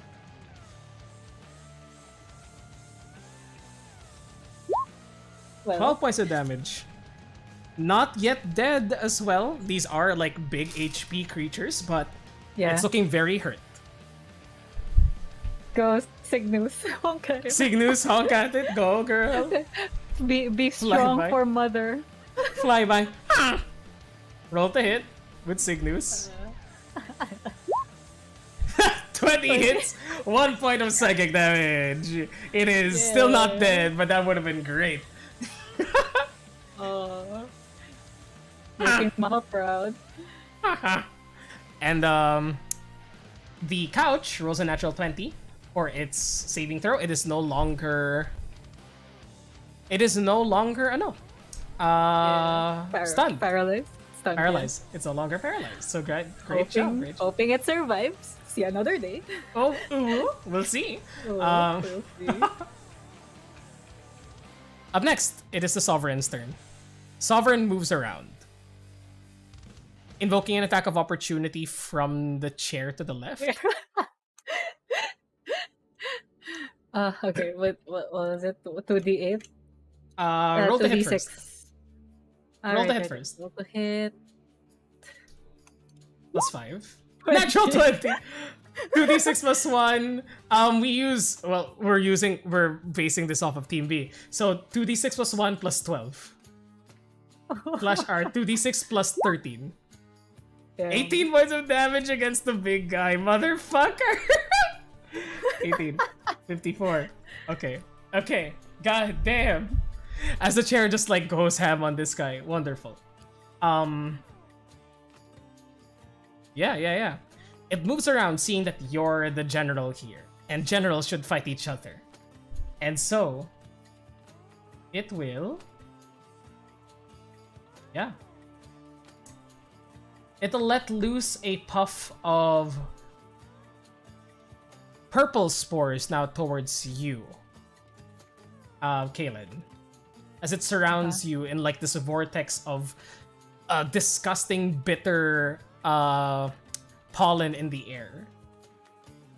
Roll a Constitution saving throw for me. Conceal. Come on, baby. 10. I haven't been good with con saves. You are poisoned for 1 minute. And while you are poisoned, fortunately, you feel the poison seep in. As you try to like block your nose from whatever you're breathing, it's still able to get in there somehow. And you feel it seize up in your lungs. But rather than some violent feeling or like pain, you feel a gentle rest take over you as you step back and you end up with your head lying up against the table behind you. While you are poisoned, you are also incapacitated. Which means you lose concentration on your chairs. They return back to their previous forms, no longer attacking your enemies. And there is no like ability check or saving throw from that creature. You can repeat the saving throw at the end of each of its turns. I was going to think, will silvery barbs maybe do something or not? Oh no! You have to use it against somebody else. This was your saving throw. Yeah. Unfortunately, no. You need to have something that gives you a reroll. But unfortunately, you are rendered incapacitated. You are still able to see around you, but you can't move your body as you feel euphoria around you. And through this incapacitated state, you look up towards Kinoko, who reappears for just a second, smiling down towards you, hovering right next to this mushroom monster. And you hear her voice just echo in your mind, just goes like, "If you stay with me, you can have this much fun all the time. Wouldn't you like that? No? Well, I guess I gotta make sure that you know what'll happen otherwise." And you feel a heavy try to cave into your stomach as it makes an attack with advantage against you. Damn. Okay. Do it. With advantage. This is not paralysis, so it's not with it's not a crit. It just has advantage. Even with advantage, that's a 13 to hit. That misses, right? Yeah. somehow some leftover arcane power from within you. Through this hallucination, through the pounding in your ears, you hear one thing. You hear through the pain and torment the beautiful voice of Canary in your ears. Urge you to survive. As somehow, even though you're incapacitated, your body moves on its own as you just roll to the side. The fist of this large mushroom creature cracks down onto the table, breaking it in half as it misses you. And it looks up towards you. And it's like, cocks its head like, like, how the fuck did you do that? Still gotta hit you. That's its only attack. That's it. That's its turn. You're incapacitated. Okay. The other one's gonna try and fucking hit you now. As it moves upward towards you. Tries to hit you with advantage. Okay, this one I think hits. This is a 19 plus 6. 25 to hit. Yeah, it hits. Okay. You try to dodge. You can't react at all. Because you're incapacitated. You just take the brunt of the damage as you take 1, 2, 3, 4, 5, 6, 10, 13 points of bludgeoning damage. And 6 points of poison damage. Yes. That's their turn. Kaylin, it's now your turn. You're incapacitated. Cygnus is just there trying to, like, honking at you to wake the fuck up. Constitution saving throw? Constitution saving throw to try and get rid of the poison. As I'll say, 14! Okay, so this is what happens. Cygnus, like, runs next towards you and, like, tries to peck at you to wake up and, like, looks up towards the creatures. And it's like, ah! Ah! Ah! And seeing the panic in Cygnus's beautiful swan body, its little angry form, you manage to just muster enough strength to raise your arm and, like, scratch its chin to tell it that it's all fine. You manage to save against the hallucinations, and Kinoko just, like, looks towards you with a disappointed look, like, You're really, really stubborn, Kaylin.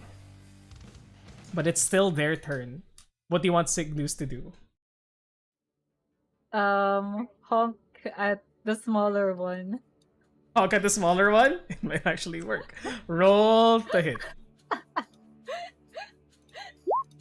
13? 13 just hits. How much damage is that? 1 point? One.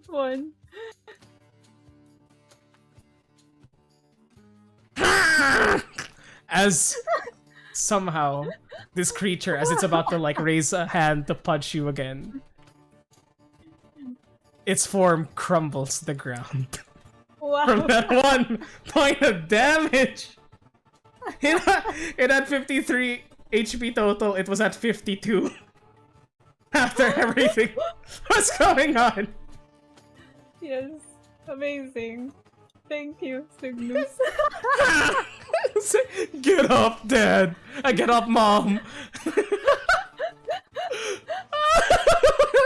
I was like, if you crit that last turn, you could have killed it because it was already a 20. But no, this is funny. Yeah, it was like every bit of damage helps. You're right. You're absolutely right. It is now the Sovereign's turn.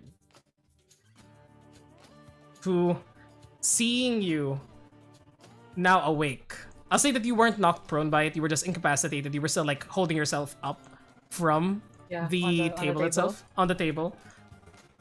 I'll say it makes 2 more attacks against you.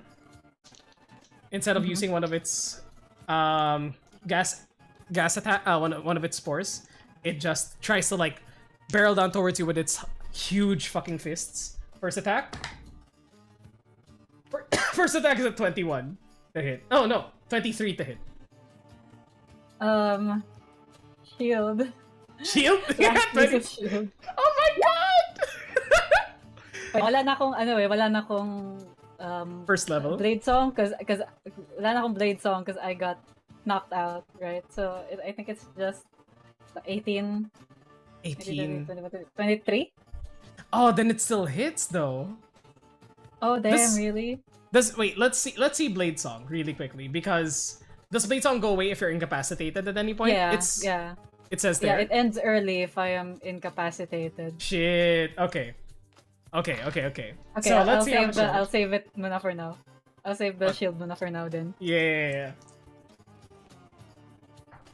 You take. Let's fix this sound now. Because for some reason, nagloloko ulit siya.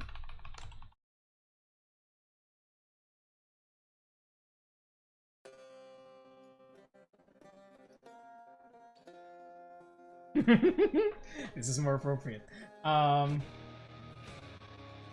8, 11, 11 plus 4, 11 plus 4, 15 plus 1, 16 points of bludgeoning damage. Oh damn. Yeah. Plus, how are you looking? I'm looking good. Okay. So go ahead. Plus another 11 points of poison damage.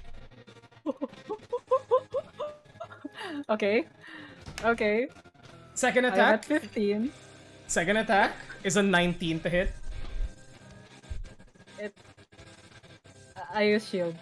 Okay. Now you use shield. As the first attack wallops you in the fucking chest, and you're just breathing heavily. Like, fuck, that hurt. And the second attack, you roll out of the way, but it like caves in a fist-shaped hole in the ground, breaking through stone, breaking through tile. It would have ended you right then and there, but it is now your turn, Kaylin, as Cygnus is just freaking out behind you. Okay, let me think about this turn.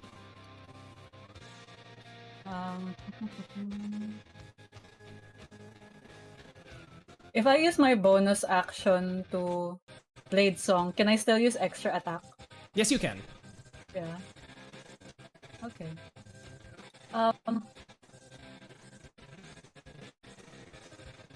Right. Okay. I'll use Blade Song again, and then I'll use my Frost Tongue to hit. Okay, roll it. First attack. Yeah. First attack. 13 misses, unfortunately. Oh my god. As you try to slash across its body, you're not able to sink it deep enough, and the cold of your blade just hits the thick, like undulating mass of its mushroom body. You have your second attack? I'll use Frost Tongue and Booming Blade for that. Okay. For the second attack. Okay. Natural fucking 20! Let's go! Okay. Alright. Okay. Roll the fucking alright. damage. Remember, this is maxed fucking damage. Oh my god! Okay, that's 12. That's because we're using max damage. It's 9 plus 12. So, 21. Okay. 21 points of damage. Yes. 21 points of damage, and then let's do the Booming Blade. Roll the damage. That's doubled. That's all double. That's 9 plus 16. 9 plus 16, 25? If it moves. No. This is just the additional 2d8. That's 9 plus... Right. 9 plus 16. That's another 25 points of damage. Yeah. And then the thunder damage is an additional 16. Wait. If it moves. Blade crit.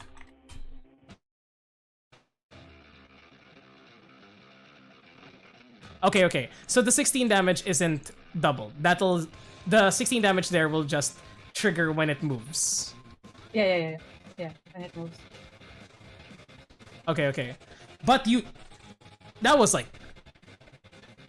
you carve off like a significant portion of its body as more and more of this like acidic poison spore begin to like pour out of it. The entire ceiling is now like sizzling as you can hear it with the chemical reactions of the stone up above you with the with whatever toxic caustic gas is pouring out. And you see the thunderous energy now filling it up. You know Can that I if it use moves, my offhand attack with You already my used your normal bonus- scimitar? you already use your bonus action to Oh, blade right, song. right. Okay.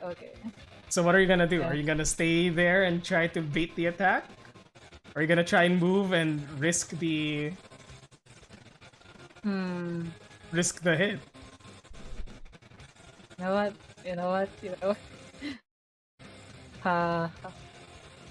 I'm gonna move. Okay. I hope this doesn't bite me in the ass. I'm gonna Are you move moving? Okay. here. If I live. Mm-hmm. If I live, Just I move. live. If you live, you live. It's all on a single dice throw. As it tries to hit you once. I'm using my big boy dice for this. Yes. Go on. Hit me. I'm going to take a video of it. Yes. Go on.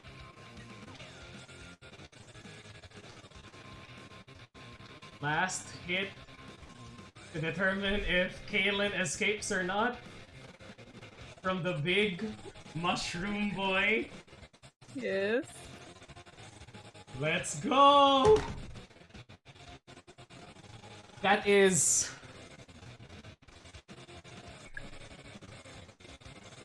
That is a 23 to hit.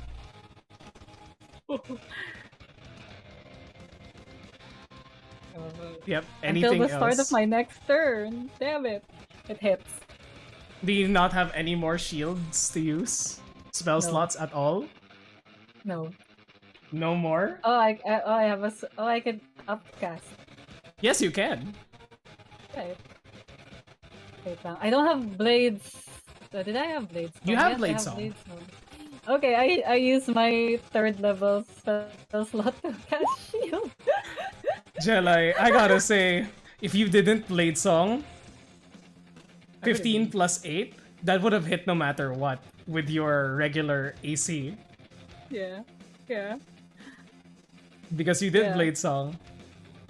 You Yes. survive the attack as it whiffs you by just a few millimeters. It hits like the back of your dress as it like whiffs you forward. Use the momentum like duck and roll forward, crashing through the broken debris of the table as you see it like looking towards you, angry that it missed a step. It now starts its turn. And Because I move further, I move here. I move here. Cygnus moves here. okay. Just panicking. No, I fly. I just fly by. I do the flyby thing Huh? again, just in case. Rotate, honk. 9 does not hit. Fly away, baby. Fly away, baby, you're okay. My Conid, you staring it down in the wreckage of this area of Laron's hideout. It takes one defiant step towards you as you stare it down, your magic scimitar in one hand and your frost tongue in the other, bruised, beaten, and bloody. It takes a step.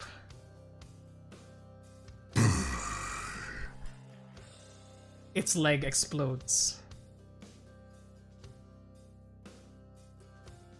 The damage reverberating through its mushroom form as it tries to reach you for one last attack. And yet, you see that the fibers holding this creature up have reached its excess. And it unravels itself before you. Strands of fibrous mushrooms burst out, leaving nothing but the shadow of a dead titan at your feet. Ah, my god. Whew. Okay. Do not rejoice yet. Um, I call Cygnus, I hug him, but I keep an eye out um for I sit in one of the chairs, I guess. I keep an eye out for Kinoko. You hear as you hug Cygnus Does and she like hold reappear? your yeah, you hold your frost tongue out and hug Cygnus as Cygnus just like looking around the both of you. It's like you hear the twinkles of bells and chimes appear over top your head as you look above and see her silhouette beset against the glowing light of the fixture above you. And she's just there hovering. Roll me an insight check. Inside. In 19. It just looks at you. And you see sadness in her eyes, disappointment, wishing that this wasn't how it was gonna go. As she just flutters harmlessly above you. And you hear her heave a sigh.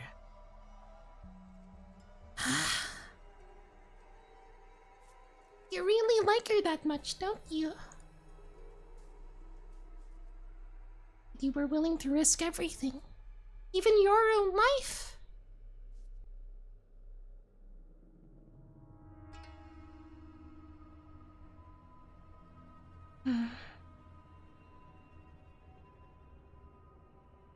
I really wish that you felt the same about me, Kaylin. But I guess not. She like motions her hand towards the minecart that's currently being eaten away by the uh, mushroom cap left behind by the Myconid sovereign. And you see grasping vines envelop the minecart. And just as you think she's about to crush it, prevent your escape for good. Instead, you see that it's completely repaired with a new, fresh, vine-covered, almost comfortable-looking exterior. And she like looks towards you and points. Well, there's your ticket out of here.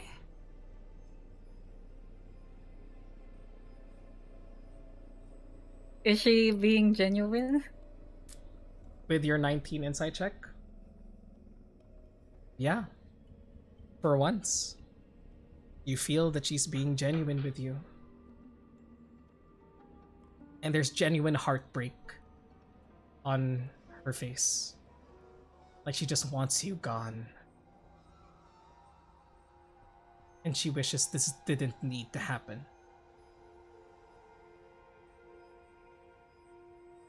Like, still pointing the blade at her and like Cygnus in one arm. She kind of steps backward and carefully like gets into the cart. You slowly make your way there. As she just hovers above the Cautiously, carnage. Gently yeah, like like floating expecting towards you. any moment, like Mhm. expecting any moment to like this to be another trick. She just stays there.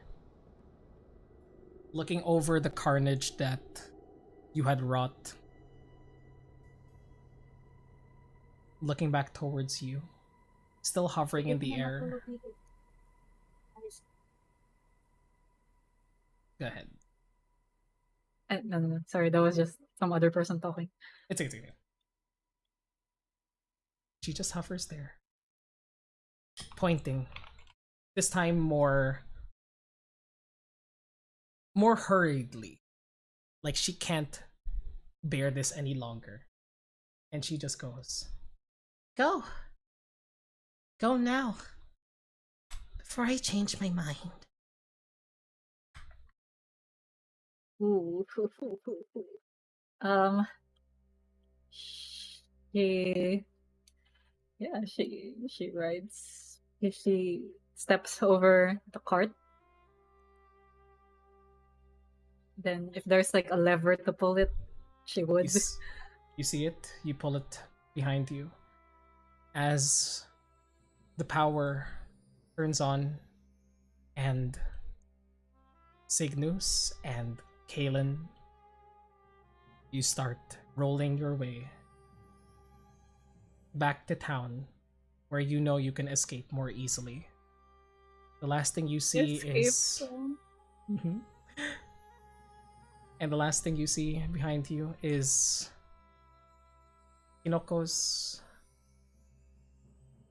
tiny fey body. Her silhouette against what you had been studying for the past, where you had been for the past few months. Before Kaylin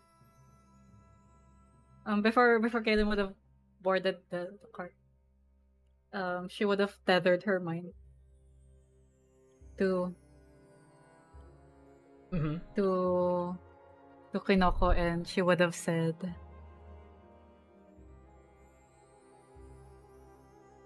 wait lang.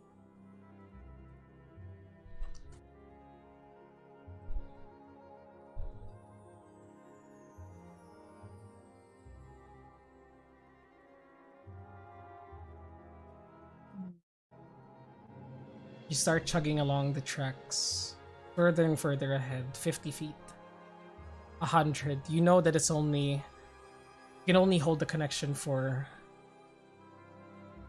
a few more dozen feet. Mm-hmm.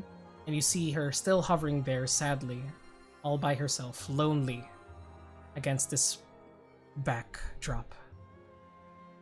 What do you say?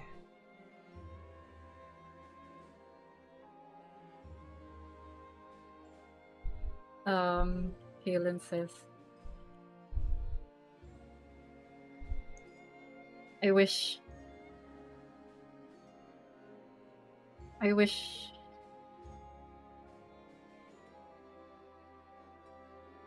we could have been friends, but friends don't hurt each other like this. And then she severs the connection. She doesn't offer a reply back. You just see her bright golden eyes start to close as her eyelids droop down, like what you had just said. She would have also said, like, friends don't keep others trapped like this, just to echo Canary situation. You don't see her bright golden eyes anymore. 200, 300 feet away. You blink, and her silhouette is gone.